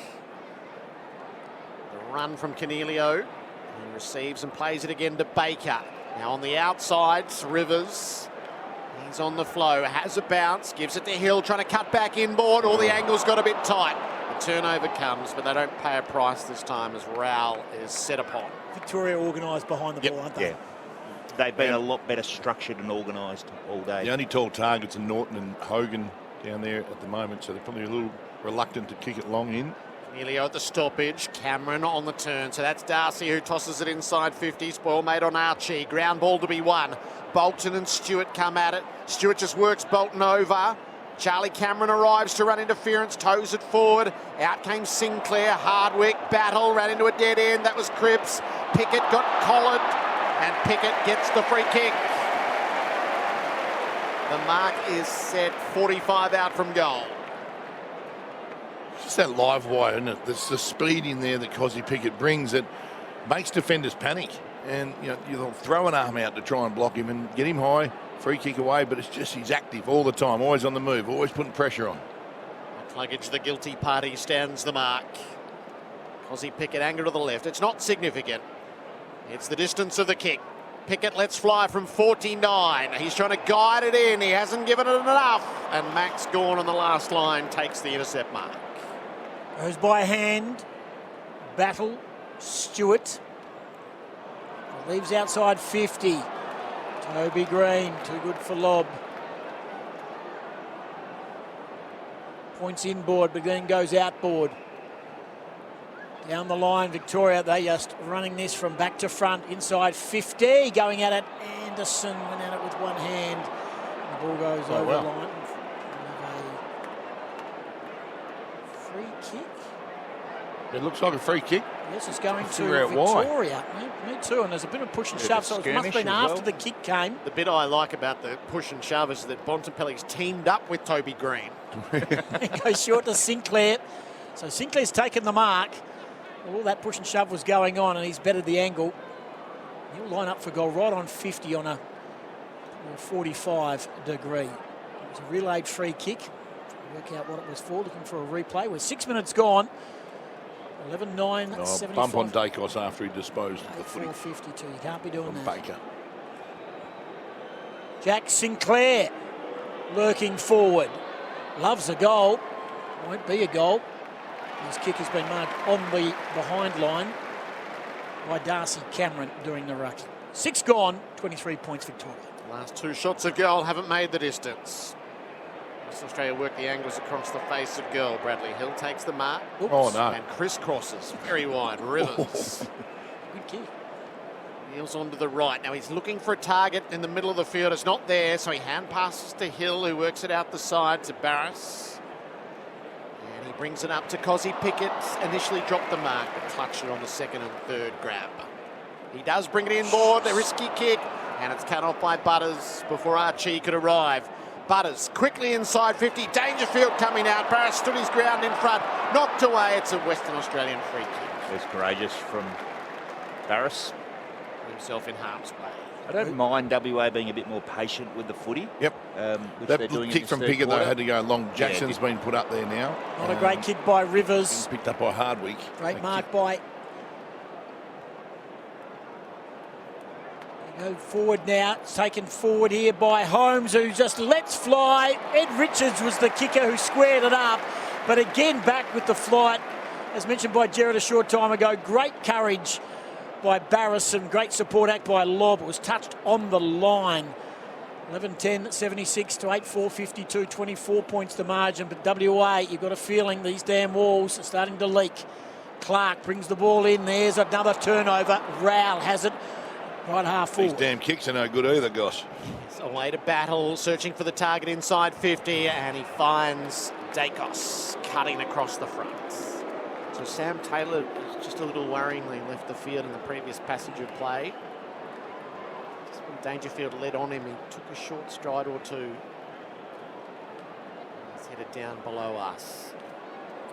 Just keep giving the footy back to this side. You're just going to keep getting torn up. And they've had a couple of opportunities already, Victoria, to extend this lead, and you think the ball in Nick Dacos' hands, Cameron's going to extend by 6. 19th disposal for Nick Dacos, lining up for his second goal. He's pushed it out to the left. It comes up a yard short, loose ball in the square. Clark's there in defence. Baker, did he get taken high by Toby? No, he got nailed holding the ball by Bailey Smith. And Darcy's dragging Toby Smith out of the skirmish. So the Dogs and the Giants who have been at each other's throats for a generation. Working in tandem in the physical stuff. Andy Smith with the resulting shot at goal. For the game high lead. Smith pops it through. Victoria lead by 30. Western Australia just clinging on. 12-10-82 to WA 8-4-52. Pub Plus footy tipping. Sign up to win a share of $100,000 T's and C's. Yeah, Baker went the duck, the shrug, and as soon as you do that, it's prior possession, prior opportunity, and Bailey Smith nails him. Not handball, was it? Kicked it poorly in this start to this last quarter, third quarter. They're giving it over in dangerous spots as well, aren't they? They're giving it back in high half forward, they're giving it back on the wing. Cross half back as well, and as we've said 1,000 times, and what people came here to see was exceptional football skills, and they're seeing it, but unfortunately for the West Australians, they're seeing it in the hands of the Victorian players who are using the footy just a bit better. Will Powell starts in the middle of this Good, contest. mix it up, don't mind it. Yeah, come Dacos turned it over, it's come out again. O'Meara gets it now to Powell inside 50, man down, and that man down was Hogan. Well, the other West Australian in the pack was Jake Waterman. Took a very good contested mark. He's in the left forward pocket, 20 metres out, tight angle, but he'll step around to his right. Yeah, he likes this one, Jakey Waterman. He's a beautiful drop punt, so I mean, you know, that angle's not too tight to not go drop punt, but he doesn't mind this one as well. Practices it a lot, executes generally really well. Kick 1 in the second quarter. Steps around, he's got to bend it back, he'll just get it home. He's got 2. WA have got 9, 9-4, 58 to 12-10, 82. But they can't trade goals. Peter Bell, Scotty Cummings. No, they can't. Paddy Cripps there shoveled out the clearance, his 8th for the game. And I'm interested to see how Will Powell goes as a midfielder. He's been trolled there a little bit at the Gold Coast. One result. And we're looking for that two-way run. Well, he is one that will do it. So that forward line now, Norton back down there, Waterman down there. They went small for a little while, didn't like it. Didn't have the confidence to kick long to it. So Waterman, Norton, Jackson now in that forward line. With Ganino there and Cameron and Archie. Our experts for Power Bay, Premium Energy Solutions for Sustainable Australian Homes, both are Graham Moss medal winners. Peter Bell and Scotty Cummings. 24-point margin. English got it going forward for the Sandgropers. Holmes came the other way. English committed himself, kept it moving. Cripps away to Bolton. Breaks the 50. Not enough on it. Waterman rises. Spoil made by Collins. Norton waits underneath. Got bowled over by Stewart. Hardwick hacks it away from the dangerous area. Baker up to meet it. Smith's closing him down. Smith wins the footy. Decisive. Hand pass to Anderson, to Dacos, to Butters at half-back. Nurses the kick to Sherry. He plays it on to Holmes. The Victorian run is really up for display here. McCluggage, Sarong, Holmes, Anderson, each was a hand pass. Finally a false one. Rivers, though, got caught with the footy and dispossessed. Tries again. Rivers in close. Needed support. Charlie Cameron, Norton and Rivers on the outside. Plays it well to Waterman. 2 on 2 inside 50, or there are targets across half forward. Short ball for Charlie. Charlie Cameron has it 65 from goal. He likes the look of Archie. Set it up. Battle got a hand in. Here's the Shayster. Bolton goals. WA close to 18 points. 10-4-64 to Victoria. 12-10-82. Sign up to Pub Plus footy tipping. Didn't think that was the right option, but it worked out, didn't it? They know each other, these boys, Cameron, Bolton, Archie. They have an understanding that we just can't understand, and they put it straight down the throat, over the top, and Shea Bolton did what he does best, and they're just all on the same page, and it's an elite to watch. Even though it wasn't a great entry, it's the value of a deep entry. Got it in there, and you just get a little bit nervous as the defenders. Bolton gets out the back, get it in deep, and if Western Australia, stating the obvious, get as many marks as they can in that sort of launch pad area, 50 to 70, you can get that deeper entry, and it makes it also easy to keep the ball in your forward line if you do turn it over. Let the little fellas go to work. English and Sherry in the middle of the ground. But it's going to be the Vicks. Bontempelli got it from Butters and then steps around Powell and then offloads the left. Didn't quite strike it that well, but Barras, that's a terrific mark by Barras in front of King. Having a great quarter, Barras, with the courage, the commitment. Hill kicks it to the far side and Bolton starting to get end of it. Waterman's on his own at half forward. That's the way the kick will go. He's 55 out. Norton on the lead, misses the target, but he gathers, does well, runs in, kick on goal, Jackson! He's got 2, and WA are back in the ball game! 11-4-70, margin is 2 goals, 12-10-82. Scotty Cummings, Peter Bell, and the crowd have got involved. Yeah, be back in them now. Western Australia playing good footy there, and Gerard's right. Started down their back with Tom Barras, but I tell you, the guy up forward who's starting to get his skates on too is Jakey Waterman. He's starting to find himself into a little bit of space, working hard from side to side, up and down the ground, and he's using it well. Norton getting involved. The kick to him wasn't great, but just having those numbers, and all of a sudden it's Victoria who's not following WA in. Yep, and Brad Hill again involved at half-back. Brad Hill again. Yep, working very, very hard off that wing. AFL Nation for Australian made right here, and Tyre Power, your local independent tyre experts. You feel it, Gerard? Are you getting nervous? I think the energy of the crowd is right on the brink, the Sandgropers, 3 in a row. Sarong goes to work for the big V in the middle, put it out in front of Smith. Right. Coming the other way was Clark, wins the contest, away to Warner, streaming through the middle, pushed off his kick, and it comes in short. Sinclair on the intercept. Plays Victoria quickly to the outer side. Butters dragged down without it by Baker. Ball slews away over the boundary. Just failed to see O'Meara, didn't he, Chad Warner? He had the free player and shanked the kick. Just a WA kick? O'Meara gave it to him too, don't Really? worry. He didn't miss he it. should have. Yeah. Played as a last disposal over the boundary, and it's Baker's ball. So it has to be, if it's just a mung kick and just comes off your shin. If it's a kick, it's a kick. Is that right, Gerard? I guess so, yes. I thought it had to be a pronounced kick or handball. Hogan. Jesse Hogan rushes into the hole behind Max Gawn and takes the mark. He's right on his range. Gee, they're all queuing up. Too far out. He's gone for Jackson. Up went Bontempelli to spoil Archie to the outside. Waterman's a chance. They shut him down. Pickett tried out of midair. It was the $1 million shot. Holmes clears the area for Victoria, but the pressure's unrelenting. Humphrey's got it back. Clark, head over the ball, hit high by King. Free kick, Clark, inside the centre square. They are absolutely queuing up. That's a poor kick. Too much on it. Was his intended target. Was Archie. It's been marked by Butters.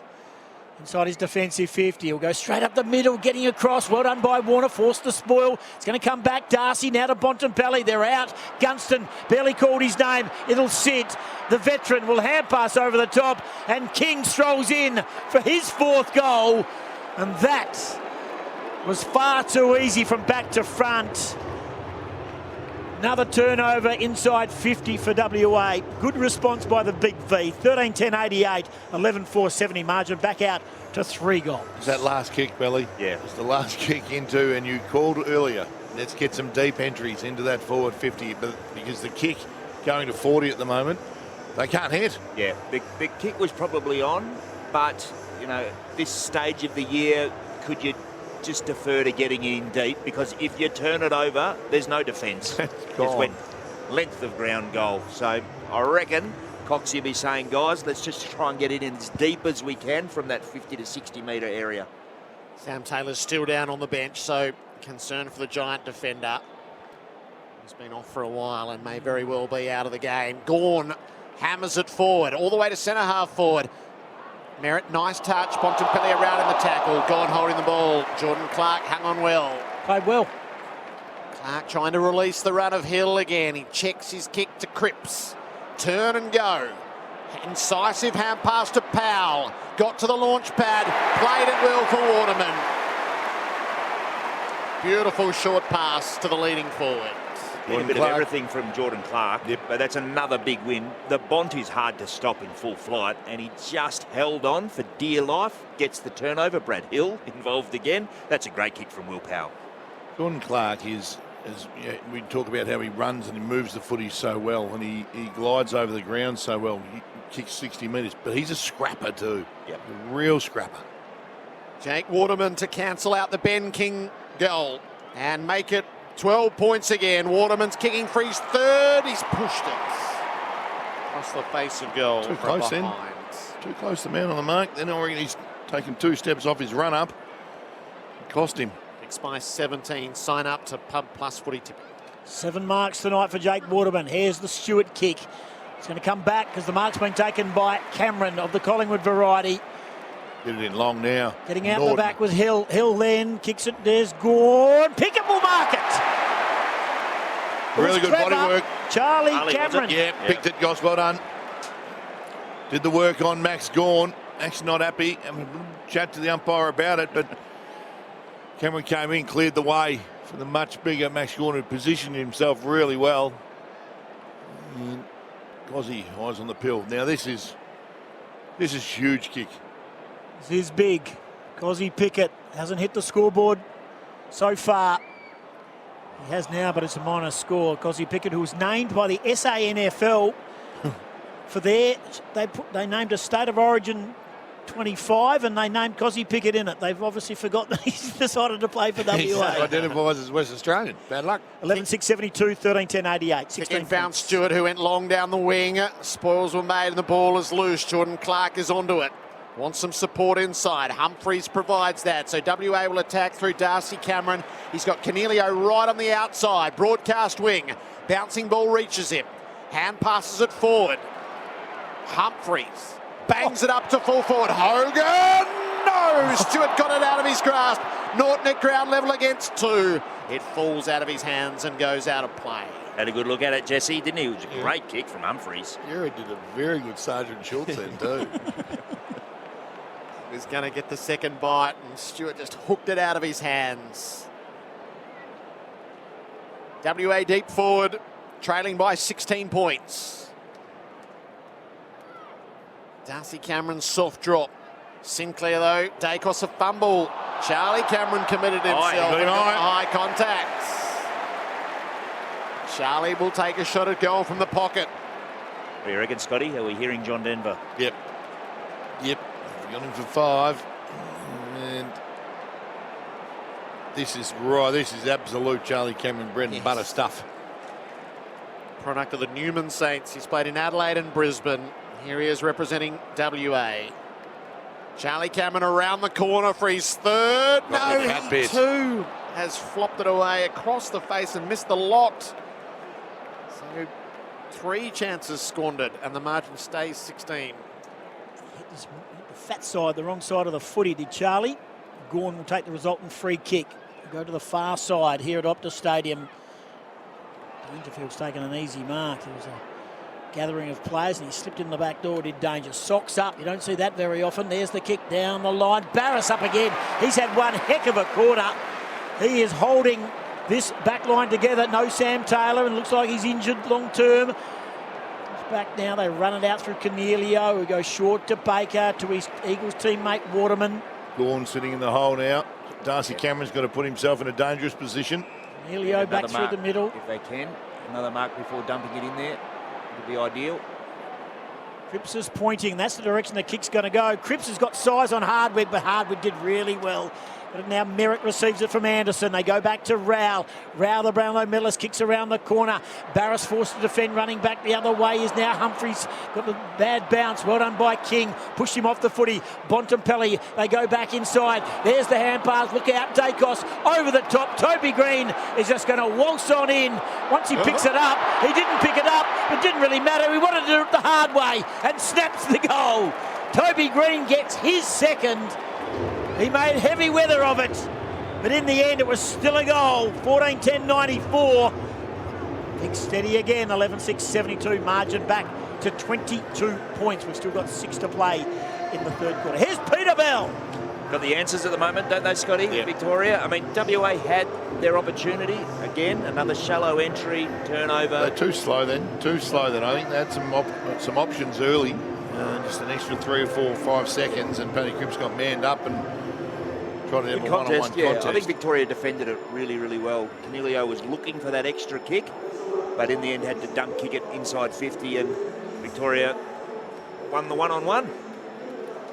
AFL Nation for Australian made right here, and Tyre Power, your local independent tyre experts. 2 injuries out of the WA team. Hamstring awareness, Georgiades. Hamstring awareness, Sam Taylor. Shea Bolton, all sorts of awareness. No, he got tagged by Dacos as he was streaming through and bouncing. So at the decisive moment, got nailed holding the ball. Dacos away to Bailey Smith and out to Butters on the wing. Leading all comers now with his 22nd disposal. Round across the front, brought it to ground. Got a push. Claims the advantage, and Toby Green's playing off no preparation whatsoever. Oh, that's play on. It's right against the boundary. Lovely ball for Darcy to leap at. Bontempelli underneath. Rowell, Darcy, hot footy. Smith, Butters lurking up to full forward. McCluggage set himself. Ooh, Barris, what a corner he's played. Killed the contest, hit McCluggage hard, got it away and out of play. There's the big chest pump too, right to Darcy Cameron. He's been pretty good, Tom Barris. Good mates, close mates, of course, through their early days of football at Hale. Claremont. And Hale, I reckon. Yeah. Private school boys as well. If you saw Tommy's house, which is on the market, you'd understand why he went to Hale. There's the kick through traffic. Baker. You didn't get the listing, did you? No, I didn't. Lazy 4.5 if you've got it. There's the kick to the top of the square. The mark's been taken by Broad. Fun fact, Broad's wife, Taylor, won 2 charity boxing matches. She was a model, and she absolutely punched the living suitcases out of the opposition. And Broady gets home when he says he's going to be home. There's the one to Humphries, and they're out. That's the best kind of influencing in the modern era. Into the midfield, Bolton's outmarked by Ash. The kick didn't do him any favours. Ash brings it up to Bontempelli, not 15. So the skipper turns and has a look. It's a deep entry. He wants Toby to have a fly over lob. Gets to the back. Green trying to go off the ground. Knocked it on to King. Worked it to Dangerfield. Smashed away Broad. Stepped inside. Dribbled the kick to the top of the square. Cut off by Humphreys. Rivers. WA looked to run it out through Cornelio. Shocking kick. Straight to Bontempelli. Bad turnover. That's what has brought the Sandgropers undone. The game's opened right up. Some good skill execution. You're going to put the other team to the sword at the moment. Jackson across the front of King wins it right back for WA. Seem to be losing their ability to spread though, WA, aren't they? Fatigue comes in, there's no doubt about that. It was wide. Hogan didn't get paid the mark, but he was good enough to retain possession. English, Cornelio back by hand. Good supply, good run by Hogan. Throws it on the boot. Bontempelli being held. They're getting the rub of the green yet. They're getting the rub of the green, but they're in the right spots here. Free kick was against Jackson for a hold. Bontempelli just takes the air out of the tyres of WA. Flares it wide to Stewart. Just panicked a bit, big Jesse then. Had another handball he could have given him, and he was at half back, so. Yeah. Hardwick, and now it's ended up with Dacos. Dacos inside. Barris is there again. It's over the top of that pair, should I say. Through from minor score. 14-11, 95 to 11-6, 72. Bontempelli 9 marks, Butters 9 marks, Jake Waterman 8 marks. Going to come out of here with Humphreys to Waterman. A little give and go. Humphreys with the left footer. Gee, that's Great a lovely kick to Bolton. What a kick. Bolton now has it and he's waiting for options. Tucks the ball under his right arm. He's waiting for Clark to check in, and he does. He comes off the bench, throws it on the boot. Getting back English. Stewart there. Juggle. That'll be a mark. Terrific mark. Got a whack over the back of his Scott. Jackson had to fly then, didn't he? He was storming at the contest and then stopped, hoped it was going over the back. He had to fly then, keep Stewart accountable. Stewart to Ash, had a bounce, delivers Victoria out to Toby Green. Defensive side of the middle. A couple of runners going past didn't give. Bontempelli's on the outside. He wants to stay more central, and Sinclair is the best of the targets. Lays it up toward the 50. Dangerfield on the first bounce. Gathers and looks. Kicks to full forward. Oh, he's given this a look. What a kick by Danger. From a long way out. Saw that the goal face was unguarded and slid it home. 28-point lead for Victoria. They've just rested back the momentum. It's 15-11-101 to WA 11-6-72. Sign up to Pub Plus Footy Tipping. And Bally, that's what we've been talking about, the fact that, geez, Victoria can score quickly. It wasn't that long ago we were getting a little bit pumped up in here. It was a 10-point margin. And just like that, bang, bang, bang. And again, it probably puts paid to, I guess, the enthusiasm that was created by the West Australian team, and the crowd as well has just gone a little bit quieter. But I tell you, this is like shooting Bambi, because I love this bloke. He's a fantastic human being. He's been a great leader for a long time. But Stephen Cornelio really labouring out there. He's been run off a few times tonight. His kicking is so far off the mark for the high standards we expect from him. 29 points Victoria. Warner ducked his head but got through. Gets it to Jackson. Slews off the side of the boot. Oh, well done by Bolton. Got rid of Holmes. Just shrugged him off. Really well. Took a mark and he will go back.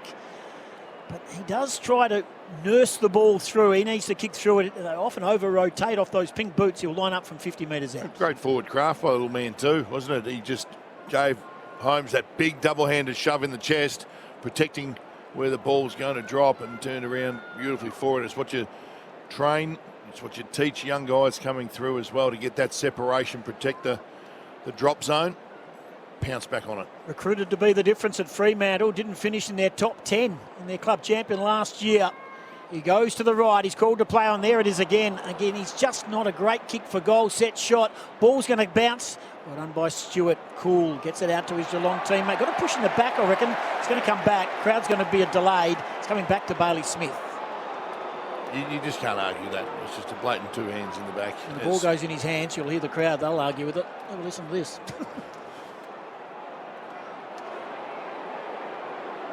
No, you just can't argue that. I'm sorry. Short to Dacos. Dacos to Collins. Collins marks defensive 50, the Gold Coast Sun former Docker. He plays it up. So Max Holmes takes a few steps. Kings on the long lead. 2 kicks out from goal. He uses it to Gunston, right on the 50. The deep target is Dangerfield, who now draws a crowd. Gunston has still kicked it to him. Danger couldn't get a run at it. Darcy Cameron blocked his path. In a certain circumstance, that would be paid, but not here in WA. Turn it up, Gerard. He was just standing there, Gerard. Come on, Bradley Gerard. Hill kicks down the wing. Cosy Pickett takes the mark. He wheels and goes. English is his target. Awkward ball, handled it well. From hand to foot quickly. Archie's the man in the pocket. It's right away to the boundary. Bounces off the paint and for a throw in. He did handle it well, Tim English. It wasn't an easy Very well. gather for a guy of his height. I was waiting for the groan, so that was going straight out the full. He was under Did pressure beautifully. that way. Just seconds left. It's going to be a catch and shoot situation right here. And it ain't going to be happening. The siren will sound. And the big V at 29-point leaders. It could have been a whole lot more if it wasn't for Tom Barris, who's had the quarter of his life. 11-6, 72 WA, 15-11, 101. That quarter went 31 minutes and 47. We have had 108 minutes, I reckon, of football so far on the clock. It is a long game, but there's still plenty more to come. And it might be taking a toll on a few in February as well. 4 for King, 2 for Green, 2 for McCluggage. The multiples for Victoria, 2 each for Jackson, Hogan, Charlie Cameron and Waterman. AFL Nation for Australian made right here. And Tyre Power, your local independent tyre experts.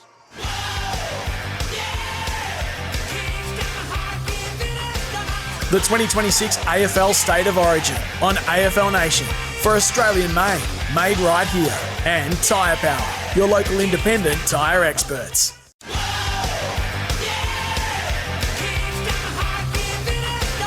The 2026 AFL State of Origin on AFL Nation for Australian made right here.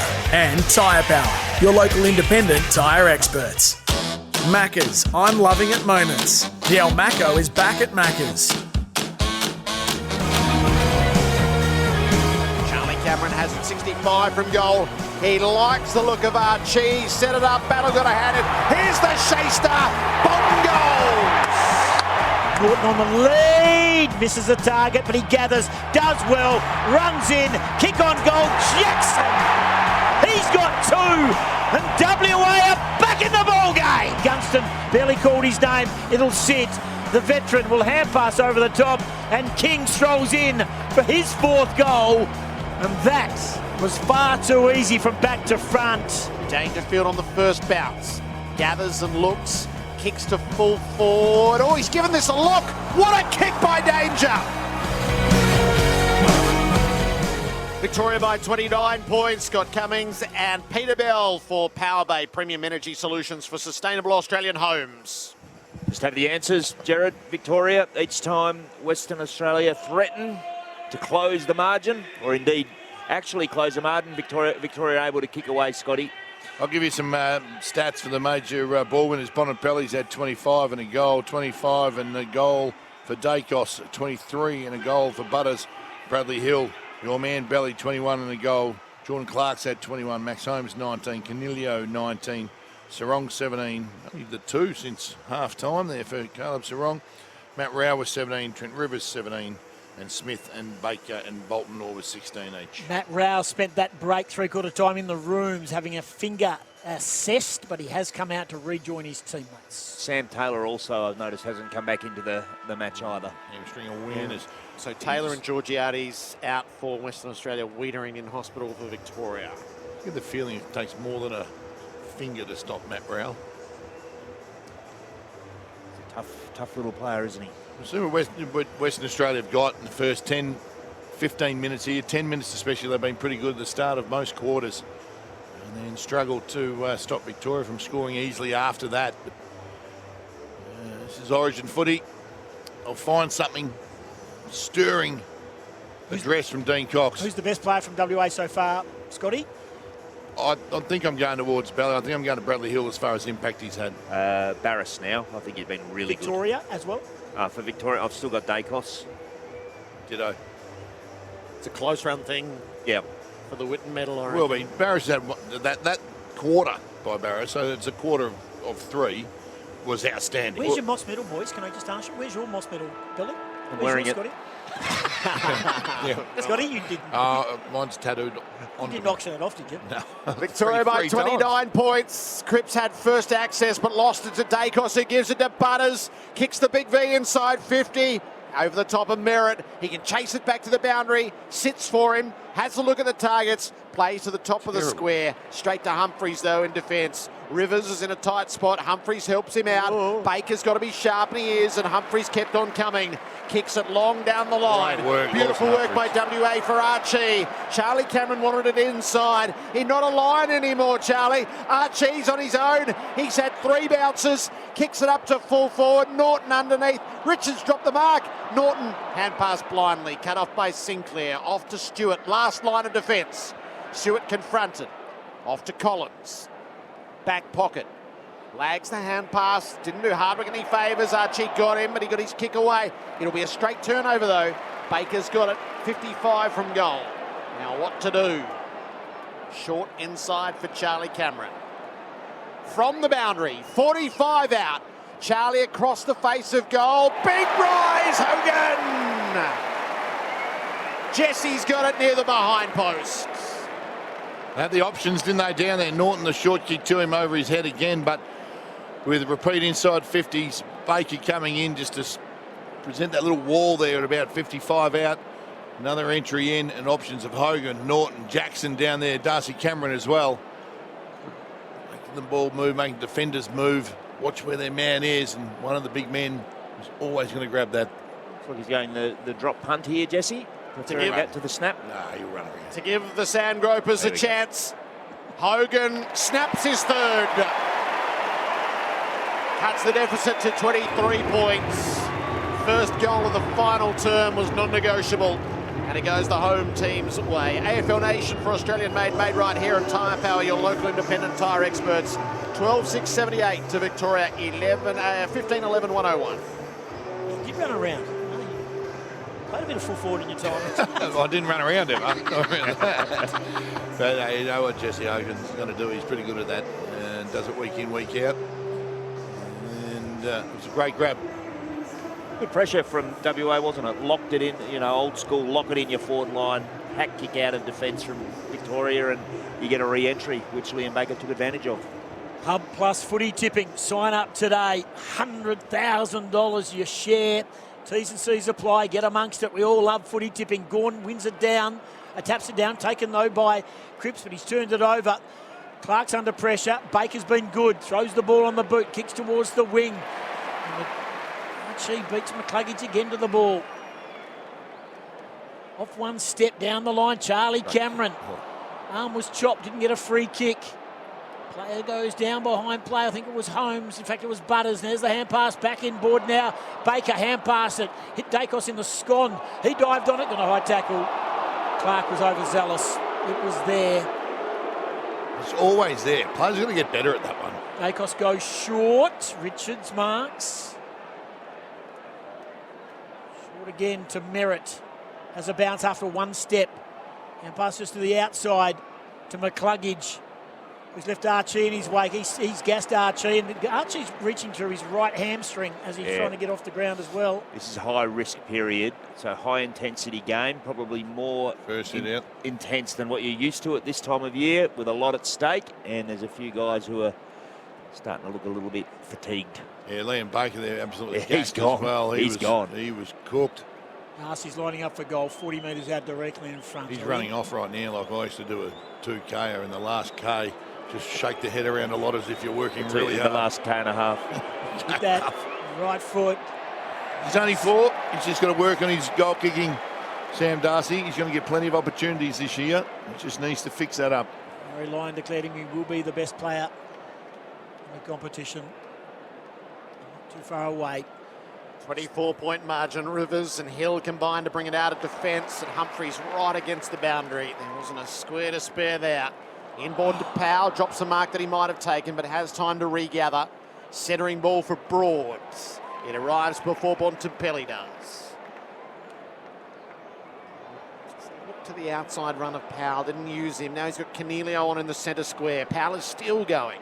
Lob on the outside, lobbing along. Took a long time. King fielded him as he got the kick away. Richard sticks the tackle up the field and makes sure that it goes no further. Powell hands the ball up to the between the wing and right half forward for Western Australia, trailing by 4 goals. Tap came the way of Merritt. Cripps tackled him, dispossessed him. Gone with his head over the ball. Cripps just over-enthusiastic. Gave the free kick away. 15-12, 102, 12-6, 78, 24 points Victoria.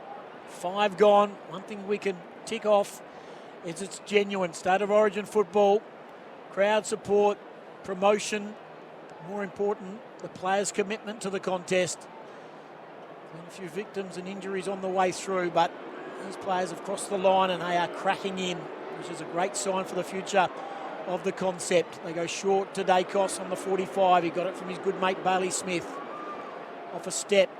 That's not a great kick. Broad got him across, didn't take it. Now it's picked up by Charlie Cameron, who goes, in fact, he kicks it wide. He says, go, get it, have a bounce. Bolton now 55 out. Waterman, Hogan, winning ticket, number 21.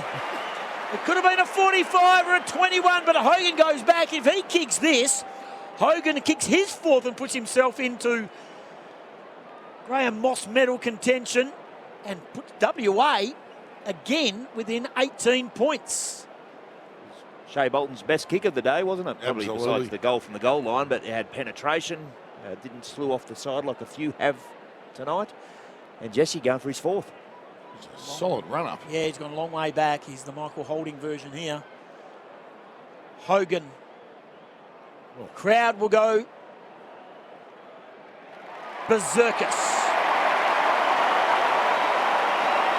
They have hope. They believe.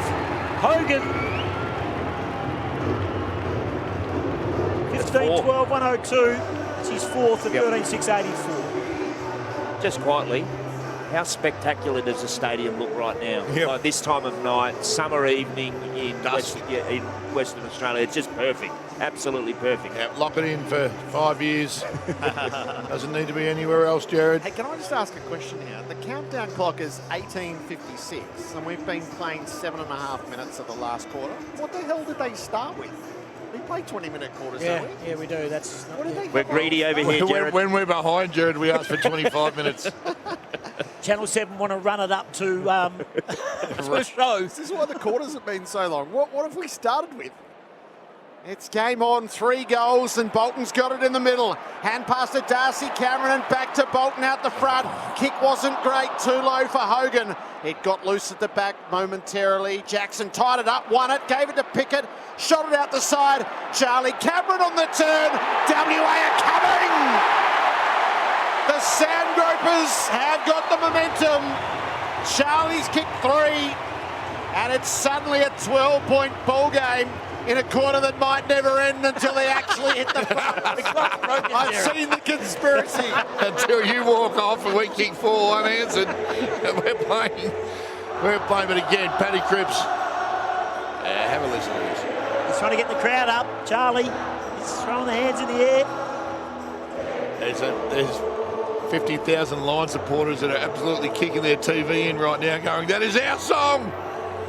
But Paddy Cripps again in the middle. He's the one that tapped down his throat by Darcy Cameron, who's been terrific and just does the bullocking work, and out she spits, and Bolton's the beneficiary of that on the outside.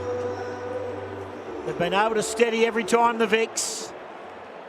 What have they got left in the locker? They try and get organised in this contest. Fans up and about. There's the Bont. Hand pass. Missed its target. Well done by Power. Shrugged underneath the tackle.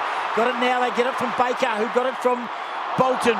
Kick was along the grass. It wasn't good enough for Pickett, and they run it out, the Vicks. On the end of it now was Dacos. He'll square it back towards centre half forward.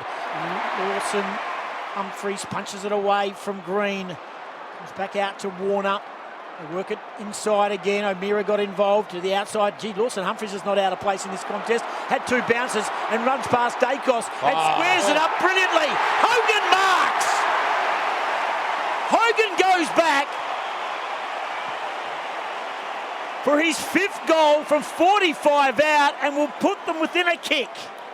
Give me Lawson Humphries numbers, Belly. I think he's his first State of Origin game, obviously, for most of these guys, but what a brilliant player he's been tonight. He's run there. He doesn't look like he is fatiguing whatsoever. Just backed it in, took it in, and then delivered the kick perfectly.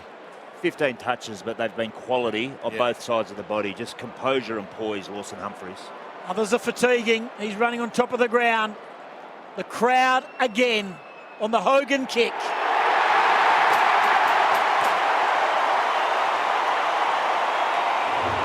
They mean business. He's got a handful. He's a journeyman of sorts, much maligned in his stint at Fremantle, but he's a proud West Australian and he's got 5 and the margin's back to 6 points. 15-12-102 to 15-6-96. We played 11 minutes last quarter. Nothing wrong with a valuable journeyman, Belly. Up forward, you reckon, Scotty? It's an amazing story, Lawson Humphries, really. I mean, a couple of years ago, 3 years ago, reserves footy at Swan Districts, becomes a stalwart in the Geelong back line, tough team to break into, and his poise tonight has been really noticeable. Just his speed then too. Like he's in really good nick and the passion. Closest it's been since the midway point of the opening term. Darcy Cameron brings it to ground. Anderson, though, for Victoria, who desperately needed clearance and an entry. Toby Green's the target, protects the space and takes the mark. He beat Humphries in the one-on-one. Just these moments in games, isn't it? It's got Toby Green all over it. Well, and Darcy Cameron, he tried to get boot on ball with the centre and just missed it. End result is Green with a shot at goal, just superior bodywork, used his body strength on young Humphries. He's absolutely determined to play for Victoria, Toby Green, despite really no pre-season work. And a critical shot for the Vicks. No good from Toby. He was just outside his range, I reckon, and hit it too hard to the left, to behind. It's a 7-point margin. AFL Nation for Australian made right here, and Tyre Power, your local independent tyre experts. There's 16 minutes to play. 58,141 is the crowd. Long kick, crashing the pack. Norton had got away with one here. English, he's just tackled and he was fearful of the boundary line because if he'd hand passed it would have been a lasso, whatever they do, and it would have been a ball coming back in for Victoria. So what is that? I think the 4 of us need just a little bit more education before round 1. Just seen Calamachi with ice applied to that right hamstring. Ricochet ball. It's come to Warner. Inside 50. Waterman. Look out. Charlie's in the area. Ball comes back. Hill, Ricochet. Well done, Victoria. They stand up through Dacos. They do well through Stewart. Comes again to the broadcast wing, and Toby Green starting to get busy. The more hollering and hooting you hear, you know the Vicks have got the footy in their hand. Out they dangerous. go. Big ball. Dangerous ball, punched away by O'Meara. He's also held his own here. Hardwick and Pickett, 3-on-2. Victoria have the extra. Arriving to support now Jackson for WA. Diving through his butters. He gathers. He puts the ball on the deck. Should have been pinged. Ball comes back. Over the footy now was Powell. This is all happening on the far wing. And eventually the ball trickles over the line. Everyone's up and about. 7 points margin. 15-13, 103 to 15-6-96. 13 gone last quarter. This is very honest, very genuine footy. There's a lot at stake. The Vicks are just about out of gas. I thought it was WA who were running low a little bit earlier on there. Finishing 2 to Victoria's 1. McCluggage from the wing sets it up, but Humphries cuts things off. Oh, that's a risky ball inboard. Toby made the spoil. Loose ball underneath. Anderson got it away in the nick of time. Darcy tackled by Clark. Still Victoria come. McCluggage, Anderson, Merritt, back to Anderson, who kicks across the face of goal. Through from behind. 8-point leaders, Victoria. Sign up to Pub Plus footy tipping, 14 to play. And Baker in the hands of trainers, cramping in on the other side. Kick in. Darcy Cameron just gets rid of Hardwick. and plays on with a hand pass. Charlie's backpedaling. They are on top of the ground here. Good chase by Sinclair, but Charlie Cameron inside 50. Pickett goes back with the flight. Battle is there. Hand pass again. They get it out here, the Vicks. They just have the numbers. Ash hand passes it back to Sherry. He was standing still, but he was good enough to keep his cool. Goes to Ash, being chased by Jackson. Ash has 2 bounces. He's thinking about a third. He pulls the kick back through the middle. Taken here by Butters. Up and going. On the lead. Gets him. Dangerfield. Just slipped, Nathan Broad. Wasn't able to get a spoil in, but a beautifully weighted kick to Dangerfield's advantage. Some real confidence playing on here. Dacos provides the run. And now it's Danger. It needed some brilliance. And Danger delivers to the 15. Victorian fans in the crowd make that 16 with Gerard Whateley as he clenches the Dangerfield fist. And the big V get a steadier through the veteran superstar. 15-6-96, 16-14, 110. Probably worked out better for him because his set shot kicking for goals, not great, Paddy Dangerfield. It's one of the very few flaws in his game, and to get that one over to Dacos didn't work out. Get it back to have one more in general play, and didn't have any time to think about it, to get inside his own head and his run up, and that was probably worked out perfectly for him. Good finish, Paddy Dangerfield. Great run and resilience out of the Victorian backline as well. That was coming in hard. There were players running everywhere, and dangerous looking players too. Just short of a big target down there at the right time. And too much left to little Cosy Pickett. So a critical centre clearance, and Dacos is winning it. It's not much of a handball though. Cripps going back. Had it edged away by Gunston. Cripps goes again. Hand pass to Warner. Under pressure. They hit him left and right. Dacos ended up with it. Release the footy to Sarong. Free kick to Dacos. High contact. Vicks claim the advantage. Gunston to Butters to Toby. Great vision. Everyone leading to the boot of Zach Butters, then Gerard, and he just in the corner of his eye saw the centering kick. Pulled it across. Green plays on. Into the pockets, and Huey McCluggage drifted forward unmarked. WA had their opportunities in that centre bounce, just a couple of fumbles. 76 points into turnovers for Victoria, 55 for Western Australia. McCluggage is kicking for his third. He hooks it too severely. Misses near side. Victoria by 15. AFL Nation for Australian made right here in Tyre Power. Your local independent tyre expert says 12 to go. Clark. You have to find a risky kick here. Went for the risky kick and he turned it over. Bontempelli. He's looking for help. He goes back to Merritt. Arches the back, gets away from Bradley Hill, but good enough to get a hand pass now. Bontempelli off a step. Sarong inside 50. Beautiful. The mark's been taken on the chest. Again by Toby Green. He stepped up in this last quarter to try and lift this team over the line. At the moment, they lead by 15 points. Barras and Butters. Yeah. Butters gets under their skin, doesn't he? Sam Mitchell's telling Tom Barras, mate, we're trying to get him. Leave him alone. Back off, mate. Leave him alone. It's still going on. There is a gathering of Origin players. But Toby Green bends around the corner and he's missed. So the door is still ajar, but they have to do everything right. 16-16, 112 to 15, 696. Terrific Origin footy, 58,000 and change. What did he cough up last year in fines, Gerard, Zach Butters? It was it seemed to be a weekly occurrence. Yeah. And Toby Green keep the league partially funded. Pub Plus footy tipping. Sign up today, our major partner. Western Australia need to get it forward. Rivers blazes it down the wing. Hogan used the body well. Cleared the way of Collins. He's got run on the outside. Cripps away to Bolton. Inside 50. English can't quite. Bontempelli got it out of his clutches. Over the top goes Gunston. Norton fights on. Ash, though, brings it away. Just checked that the whistle hadn't blown. Feeds it backwards. Anderson trying to find the way out. Collins. Ash. Victoria hemmed in. Kick to clear the defensive 50. Gawn commits himself. Underneath Bontempelli. Release Bailey Smith. Over the head. McCluggage good gather. Holds up for a moment. Needs a target inboard and has it. Incisive kick to Dacos. Goes running through. Plus 30 for Dacos. Brilliant out the far side. Battle up to the 50. Toby Green's been immense. Bailey Smith's the target short. Kick was smothered. Well done. And they hold up momentarily at least. Got to hold it in there. Rivers tried hard, couldn't quite hold it in. So Merritt tosses it up. WA had the numbers, they just got to work it out. Dangerfield crushed the pack, won the footy, hand passed it away to Darcy, gave it to Sarong, bang! The raw power of Dangerfield creates the goal for Sarong, and it's his least popular moment here in Perth, Caleb Sarong. Yes. As he puts the Vics 22 points in front.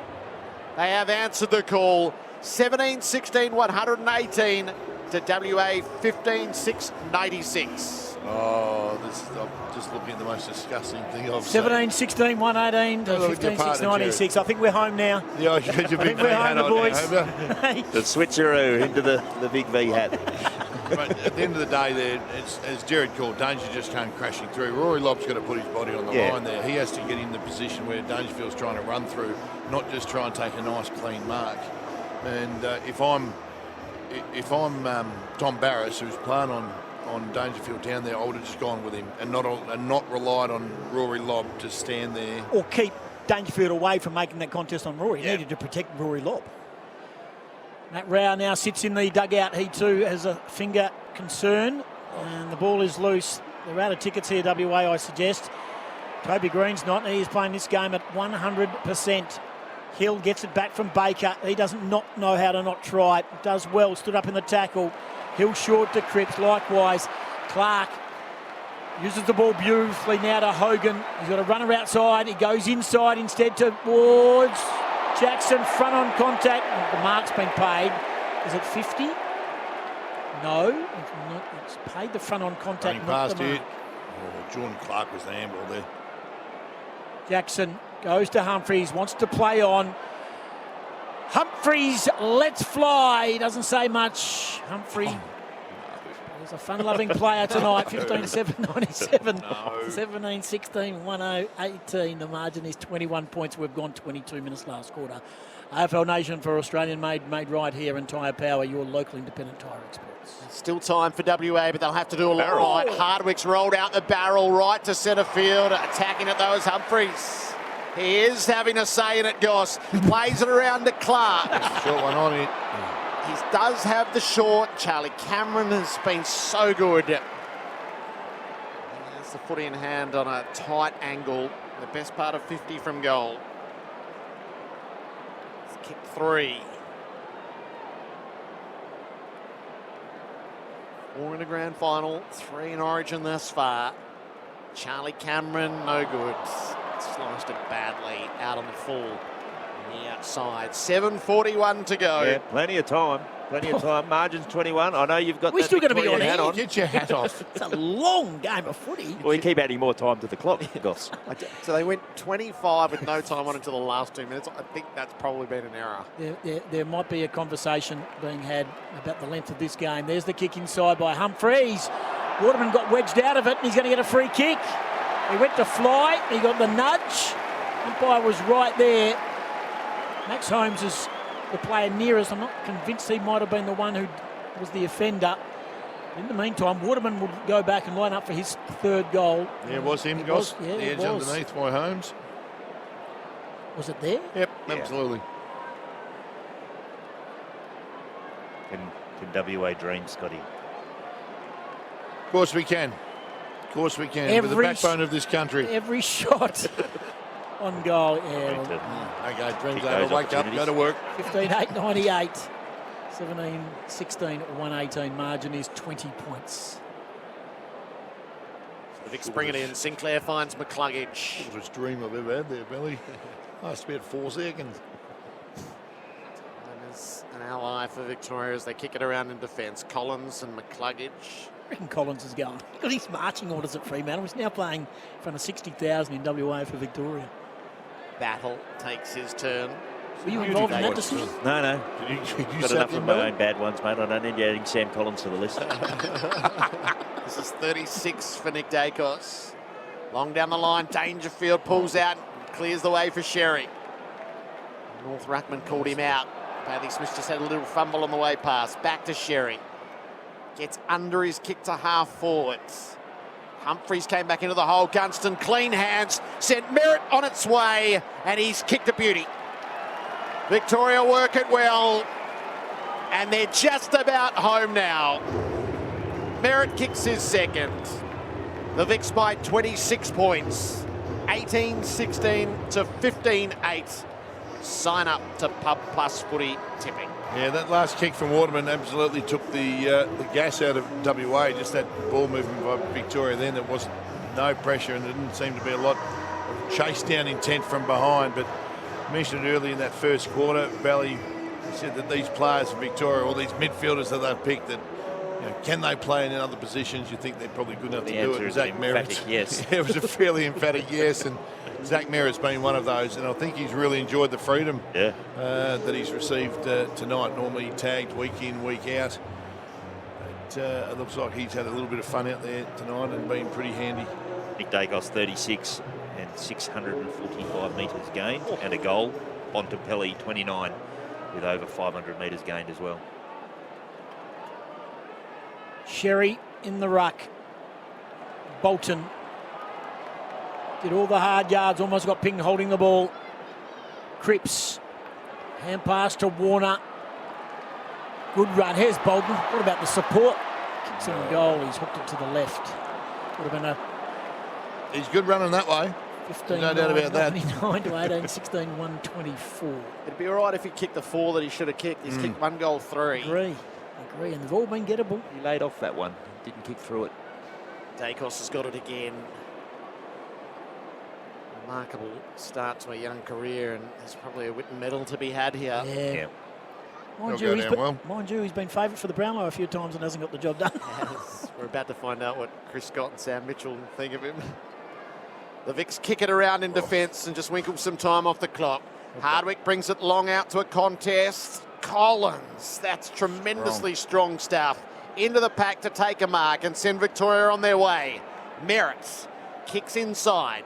Anderson, he's got Butters short. He doesn't use him and waits, and he kicks instead for Dangerfield. One-handed, couldn't haul it in. Clark got it away from him. Rivers, Humphreys, WA out of half-back through O'Meara. Norton's going to run into open space. He's got Bolton up ahead, or he kicks it longer. Pickett, Ashes with him. Pickett dives, couldn't mark. Jackson kept it going. Victoria have the numbers, though. Ash kicked it into Jackson. It ricocheted out of play. Left forward pocket for WA.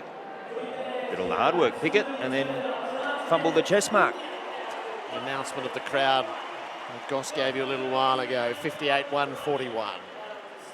20 metres around from the left hand behind post. WA in attack. 124 plays 99. 25 points Victoria. Tapped down by Cameron. Under pressure. Hacked over the head. Like a cork in the ocean. Sorry, Dennis. Through for a minor score. To the near side, it was Cornelio. They bring up the ton. 15-10, so that looks good. 100 to 18, 16, 124, 4 goals. Louis famously called him in that 86 Origin Desi. Victoria, again, just chip it out of defence. Jack Sinclair, with 3 minutes on the clock, out to McCluggage. He certainly had his moments. He just meanders away and ends up hand passing a long way backwards to Stewart.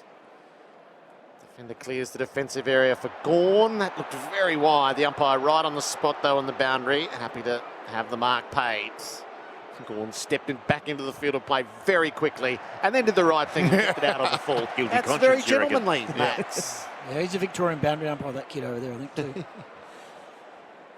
Play on. They bring the ball in. Jordan Clark, long, raking kick, but really is not too much there for WA. They're out on their feet, Western Australia. They've run out of troops, I would imagine. And Ash has marked it across his own goal face. Goes by hand to Battle. Battle to Collins. Collins will come down the wing. Oh. Yep. Bontempelli. I think it's Baker. It's cramped, isn't it? It's cramped. He was cramping before. Good. Yeah. There he goes now. He wants to get off, but he's tried his hardest. Co-captain of the Eagles this year. Hand pass back to Bailey Smith. This is danger time for everybody here. No one wants to get injured. Oh, well done by Gunston. Kept the ball in and then has a shot on goal. It would have been the goal of the night. Kept it in, tapped it through his legs. And the rebirth of Jack Gunston continues. 18-17-125, 15-10-100. O'Meara marks the kick in. He's outside the defensive 50. He's been called to play on. Hand passes to Humphreys. Guides his kick for Hill, who races off and then pulls up. Couldn't make it up on the fly. Bolton just pushed in the back to try to clear the way of Hardwick. Maybe in the side. The ball ricocheted out of bounds. My miser, if I just say we should just stop the game now. I just hope that no one does a string on the way out. In the last 90 seconds. Overclubbed on the time in this game. Let's just call it a draw and move on. Tap went in front of Dacos, kicked it off the ground. Clark beats Dangerfield this time. Had some assists from Lobb. Gives it away to Bolton. Just pauses and kicks into centre field for Charlie Cameron. Charlie had some great moments tonight. Well done by Stewart. He nudged Body Jackson work, out of it, yes, but it's come to Pickett inside 50. Hogan, does he square it up? He'll just pull on that kick, and Jackson will push his man out. And does he take the mark? Yes, he does. He's been paid. Ash got a full-blooded push out, double-handed by Jackson, but Jackson will go back and line up for goal. We are junk time. He kicked one in the second. 11 disposals, 4 marks, a couple of goals. Luke Jackson, we're right behind the kick. We've ticked into the final seconds of play. And Jackson hits the post. 15-11-111 to 18-17-125. And Victoria are seconds away. Hardwick has the footy. Victoria happy to use it away across the face of goal. Gawn. Bailey Smith works down in defence. Victoria under siege early in this final term, have steadied. And just the final seconds to be run down. Holmes with the footy. As the siren rings out here in Perth on a 50-metre penalty. Just to delay it a little bit more, Gerard. Every last second out of this Origin encounter. There's a few more drinks to be taken. Holmes to Bailey Smith. The return of Origin features the restoration of Victorian dominance. The Big V come to the West and win by 25 points, 24 points in front of 58,000. And hopefully the resumption of State of Origin footy for many a year to come. Victoria 18-17, 125 over Western Australia, 15-11, 101. They have played themselves to a near standstill. Goal kickers for Victoria, King booted 4, 2 each to Green, McCluggage, Merritt and Dangerfield, with singles to Sarong, Bontempelli, Dacos, Butters, Bailey Smith and Sherry. 5 for Hogan, 3 for Charlie Cameron, 2 for Jackson and Waterman, with singles to Warner, Bolton and Hill. We'll get the thoughts shortly of Scott Cummings and Peter Bell as we just clear our last commitment on AFL Nation for Australian made right here, and Tyre Power, your local independent tyre experts.